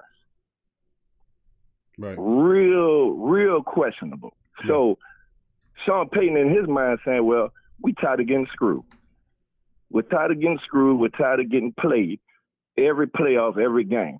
So what we're going to do, we're going to try to get a 50 burger every game. If I could get 100, I'm going to get 100. And so the refs won't be in the refs' calls won't be affecting the game of us winning. Right. I understand why he did it. That's why he did it. But at the same time, doing what you're doing, putting all your starters out there, we got the game won. Michael Thomas got hurt. You could have had a bench player out there. We got the game won. And then so it's, in my mind, it's like, okay, I agree with you, but I don't agree with you. It hurt, but I understand why you did it. You see what I'm saying? Am I making sense? Yes, sir. I follow you 100%. Man, so that's the only thing in the game, that and the sweep plays against, I understand why they did the sweep plays. Because like you say, Andreas Pete and that other guard, they wash. They not even blocking right. So you can't run up the middle too much. You can't, because they coming in the backfield on those two. So you got to run sweeps on that defense because of the offensive line issues. So I understood that too, but at the same time, I'm just glad we came out with the win. You know what I'm saying? I'm just happy we came out with the win, and it wasn't as, because people tell ACLs on plays like that, something could have been worse. Something worse could have happened to Michael Thomas. So I'm just glad it was just a high ankle sprain. Right. On the slick. I'm glad it wasn't worse than what it was. So, yep. I'm just thankful for that. On that note, I'm gonna talk about the hurricane. Yeah, the hurricanes came through. I'm a Katrina victim. I'm in Houston, Texas, from the West Bank, born and raised. Okay. But I'm in Houston, Texas. Man, God bless the hurricane victims in Lake Charles, Louisiana. I know they devastated. I was devastated. We all was devastated. And man, I just hope God keep blessing the Who Dat Nation and everything, and God continue to bless your family, Big Q. Same to you, Mo. Because you are a safe haven for the Saints fans on the internet, for real. Well, I appreciate. For real, I appreciate that, brother Marvin. I look same to you, forward bro. to seeing you almost every day talking about the Saints, because I'm sick of ESPN. You know what I'm saying? So that's all I got to say. I'm definitely ain't gonna hold you up. That's it. All right, Marvin. I'm gonna holler at you. I appreciate the call, my brother. Much love to you too, my brother. Thank you for your support, my brother. And who that to you, bro? Oh yeah, who that? All right, that's brother Marvin, man, chiming in. Much love to the family members, and just like brother Marvin and many of our Great Saint Think Tank family members, we were displaced by Katrina. I myself am from the Lower Ninth Ward and across the canal, Lower Ninth Ward, and 1, 2, 3 blocks off the levee wall. And the block where we lived at was in between both of the openings.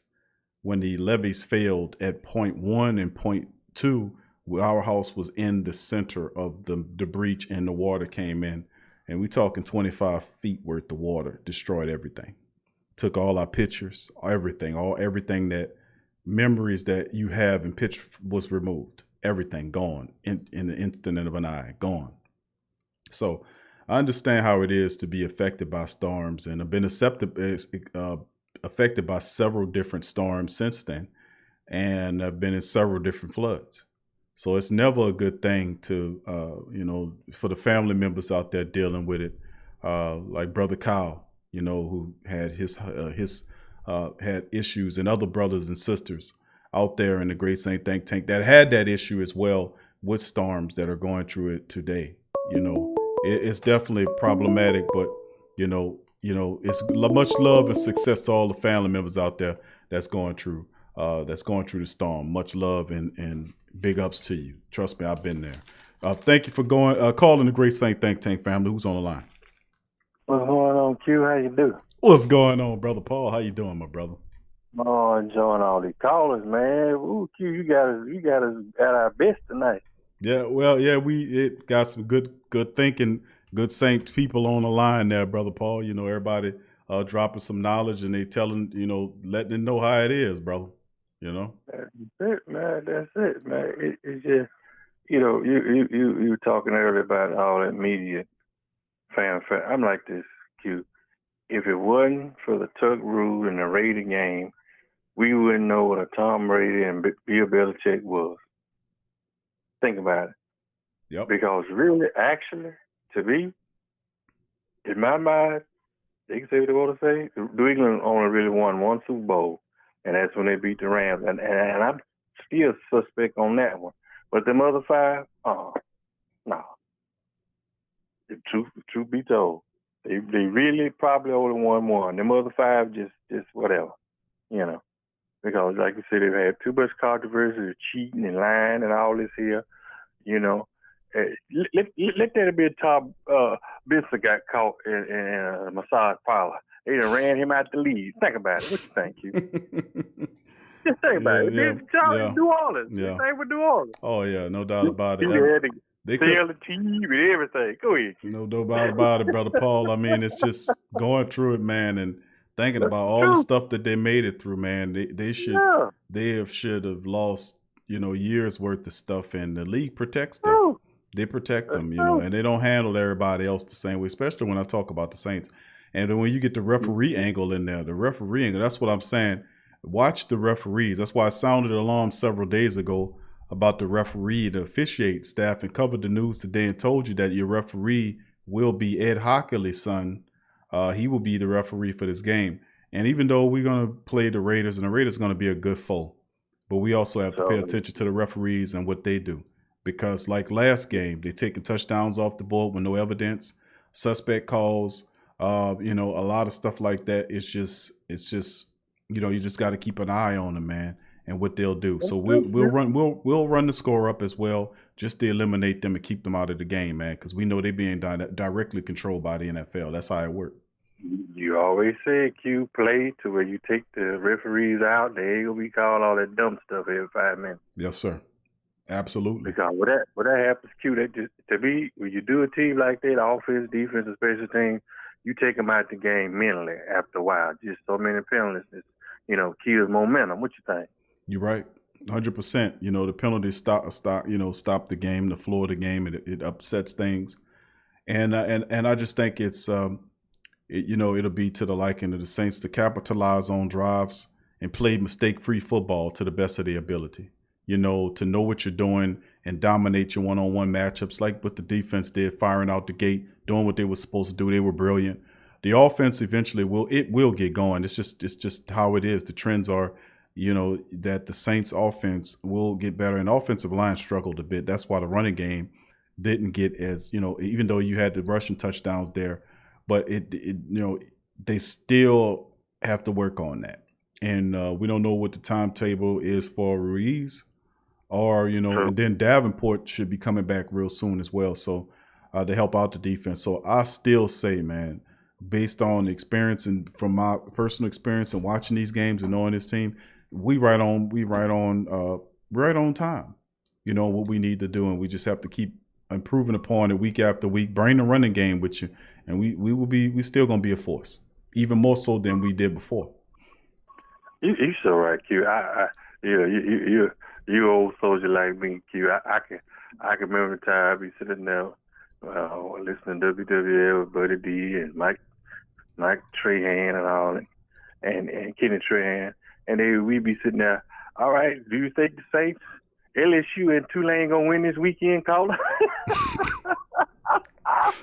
That'll be something, Q. You don't say we'll be doing nothing, and we got to find something to talk about. Like, you know this, man. Yeah. You remember them days, don't you? Yes, sir, I do. I remember that. I remember all those guys you're talking about, Trahan and all of them. Man. I remember. Yeah, man. We were like, Lord, come on, we got to do something. One day they was in there talking about cooking. I'm like, yeah, you know it get bad when you got to find material. Your team doing so bad. What you cooking for the game as opposed to what's going on in the game. Yeah. Oh, it's just, but I'm glad it's not like that no more, Q. And we don't want to see it getting like that. And like you say, I thank you for getting daughter. Sharp ain't no doubt. You big and lose. Sometimes we big and give mental because we don't want to digress. Because Q, once you start losing again, you don't know how long it's gonna take to turn it around again. Yep. And the thing, since '67, we done had some ups and downs. Yes, And sir. it seemed like the downs lasted longer than the ups. And we don't want to go back to that type of life. Say fair. We take stuff hard. Raiders, 49ers fans. Team can lose, they go back Monday morning, but. The Saints fan, we had to take 2-3 days off from work. Don't want to go to church. Just don't want to do that. it affects us a whole lot different for everybody. That's why people don't understand why we so passionate about it. How you feel about it? You're right, Brother Paul. I mean, if it's a good week, man. People feeling good when the Saints win, no doubt about it. But when we lose, boy, it's a tough week, boy. I tell you what. But that depends on how we lose too. If we went down fighting, then we good with that. But if it's something else, it's gonna be a tough week. So I mean, that's how much the team means to the region and to the family members, no doubt about it, man. A lot of people don't realize that, but yeah, man, you take the Saints away from New Orleans, man. New Orleans ain't gonna be worth too much. Just love. We from the side, we live hard anyway. Right. But it's just like, like I said, Court, like you said on the other broadcast. To me now, Sean Payton really going to dig in that playbook. Now he ain't got no choice. We've been saying run the ball. Now you ain't got no choice, Q. But like you said, you don't know when the passing attack gonna get hot. Mm-hmm. And like I said, Drew gonna have to just trust somebody else now. He don't have no choice. What you think? Right. I mean, like I said, it's a minus, but you get 3 pluses out of 1 minus with the Saints. And I've said that several times since this. We talked about the Mike Thomas injury when we did the show. I think it was yesterday, and I made mention of the fact that this gives Drew Brees an opportunity to build a camaraderie with the rest of the wide receivers and players in the Saints offense. You don't have to force the ball to Mike Thomas. He can discover Emmanuel Sanders' talent. He can discover and create a better relationship with Emmanuel Sanders. Remember, he's been cultivating that over the summer when they were practicing out in Denver. And also, you could expect to see Benny Fowler added into that because Drew has some familiarity with him. So don't be surprised if he's activated too into the Saints offense, and the Saints use him in more than a handful of plays. Also, you look at guys like Traquan Smith, which is a big question mark for the family members on the offensive side of the ball because everybody wants to see what Traquan Smith made of now. This is the 3rd year of his 4-year contract. Traquan Smith looks confident. He's blocking better, and I want to see what he can do. I really want to see what Traquan Smith can do here. So, I mean, we'll see how it shakes come Monday. But the reality is the Saints have more weapons, not just at the wide receiver position they could throw there that can that can help with the loss of Mike Thomas. So it'll be a total team effort in the offense replacing his production. And you can't replace him, but by committee approach, I think is the best ideology dealing with this here. But they can definitely deal with it. That's true, Q. Yeah, and I'm glad you said that. Now, if Michael Thomas out of the picture for the next, foreseeable future, who do you see is going, emerging as the deep threat, and who do you think is the best route runner out the bunch that's left? The best route runner besides Mike Thomas that's currently on the team? I like Emmanuel Sanders. I think he's an excellent route runner. He's a fantastic route runner.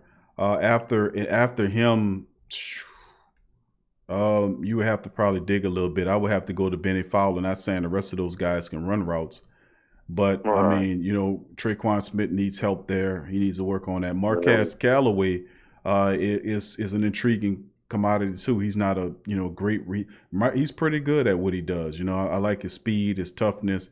He contested balls playing. He really do. He's a talent, man. Marquez Callaway is a talent, man. So, but a lot of those young players still need a little bit work. But I think at this stage, you probably, if you're Sean Payton, you're gonna reach down in the practice squad and pull up guys like a Benny Fowler or a Austin Carr, who's a pretty good route runner his own route. And Austin blocks and he catches the ball. He's not the fastest dude on the team, but Sean Payton trusts him. So when stuff like this happen, you can look at him making moves to get guys like that off the practice squad and leaning on some of those veterans. But I like Callaway. I love to see what Callaway can do. But the big question mark is, what can Traquan Smith do? I want to see Callaway. I want to see Harris go take something deep, not just Taysom Hill and Alvin Kamara. Hey, you got some other people you can bomb the ball to. What you think?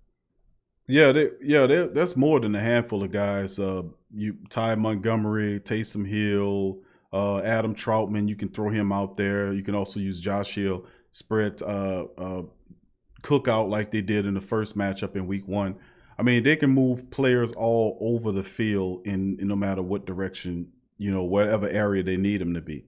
The Saints are really that talented. So, like I said, how they'll approach this thing, you'll see people. You're gonna see a bunch of excited people. But that's Taysom Hill, Deontay Harris, all these guys, the Montgomerys and the Latavius Murray's is gonna still get his snap. You can see Alvin Kamara cycle out there as a decoy. You can see a lot of stuff going on with Deshaun Payton. There's too many variables to even make mention of, because the imagination of what the Saints can create with so many different positionless players it's absolutely mind blowing. But that's my take on it. It's a lot, man. It's a lot. But it's gonna be fun watching it. It is, Q. It's a whole lot better than last year. I'm telling you, man. Woo-woo. Like, you got Slim Pickens there for playmakers, Yeah. I mean, Ted Ginn was just suiting up, coming out there, standing on the field. He didn't do nothing. So yeah. Now, had this happened last year, had this happened last year. Michael Thomas would have got hurt last year. Oh man, it was a bit over, Q. Yeah, Week 1, and Thomas would have gotten hurt with the wide receiver core you had last year with Ted Ginn Jr. and as a top dude. They would probably have to go to the waiver wire and find some help there. But the wide receiver position was you had Jordan Humphrey was there, you had Emmanuel Sanders was there, but Sean Payton didn't believe in Emmanuel Sanders. That's why he ain't on the team no more. He got rid of him. So I mean, but now I mean, this is a mixture of youth and experience, and they're all interested and they can provide a help to the team. So we'll see how it all shakes. But they can come at you a multitude of different ways. Even if Traquan Smith does start at the second wide receiver position, it doesn't mean that he'll get the bulk of the snaps at the position. You can move Taysom out there. You can do it's so many different variables that they can do in this game. It's going to be hard to kind of see, because I don't see them as a traditional style offense. They move pieces in and out. Mm-hmm. I even see some 5 wide out there. They gonna do it to us because they want Drew to take a shot. But those couple of them 5 wide outs in there, man. I like that quadruple to the side. Oh man, y'all so many formations, Q. Sean Payton will be looking at his chops, man. I'm telling you, because you can't cover all that, man. Sure can. And we need that. We haven't had that matchup advantage in a while, And like you say, keep Latavius Murray with some good cleats back there, because I think he's going to be running more than he did last year. You're right, brother Paul. He be moving he might be old Ihead. He ain't big as Ihead was, but he be moving at power, Q. I like that. We wore. Hey, listen. I hope we can do it to the Raiders too. We wore that Tampa Bay defensive line out, and you can tell the Q, because they were huffing and puffing and rolling their eyes and looking at each other. You can tell when you beat the defensive line up there. That running game did it. Not so much our offensive line, but being able to open the holes we did with Murray blasting them, man, that just wore them guys out. That guy is really strong, Q. realize he ain't that big. But Murray's strong as all get out. 6'3", 230. Man, he gonna make it a bad day for you, and that's what I was saying about Saints. Is you hit them, they hit him with him 15 times in the game, then hit Kamara in there 12 times. So, like I said, the rushing attack for the Saints is doing the job, man. It's doing it. It's gonna do the job for them. What Montgomery gonna do, man? It's just gonna be. It's just a tighter queue.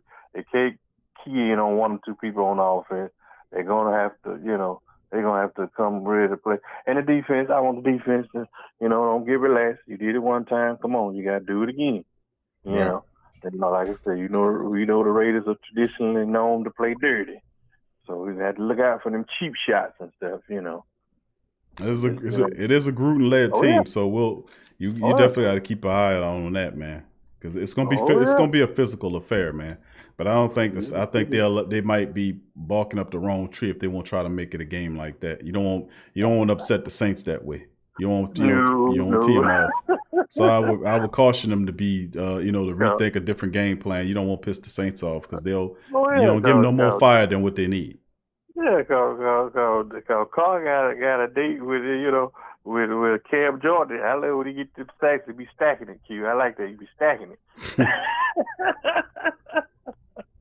I feel sorry for whoever that tackle is. He gonna have a long day, big man. Yeah, you're right. He gonna have a long day. You're right, brother Paul. I'm just looking, like I said, looking for another win. I kind of hate it on Monday night, then you got to come back that short week. But they'll make it work.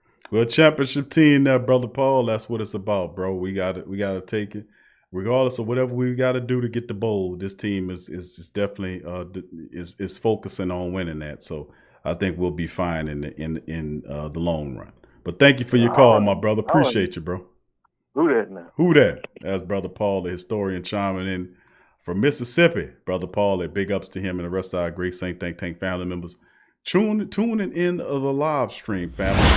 Once again, I'd like to thank all the beautiful Black and Gold family members for chiming in. I appreciate everybody. The callers: Cedric, Big A from Mississippi, Iceman, Last Saint, who's Drew Goddamn Brees, I think, Kyle Davis, 985 Live, Brother Marvin Norman, and Brother Paul chiming in. So who that's all of the family members, Brother Kyle Davis, and all the family members, Brother Ernest, Brother Scoob, and everybody that's dealing with natural disaster or family issues, people passing away, or even anniversaries or birthdays.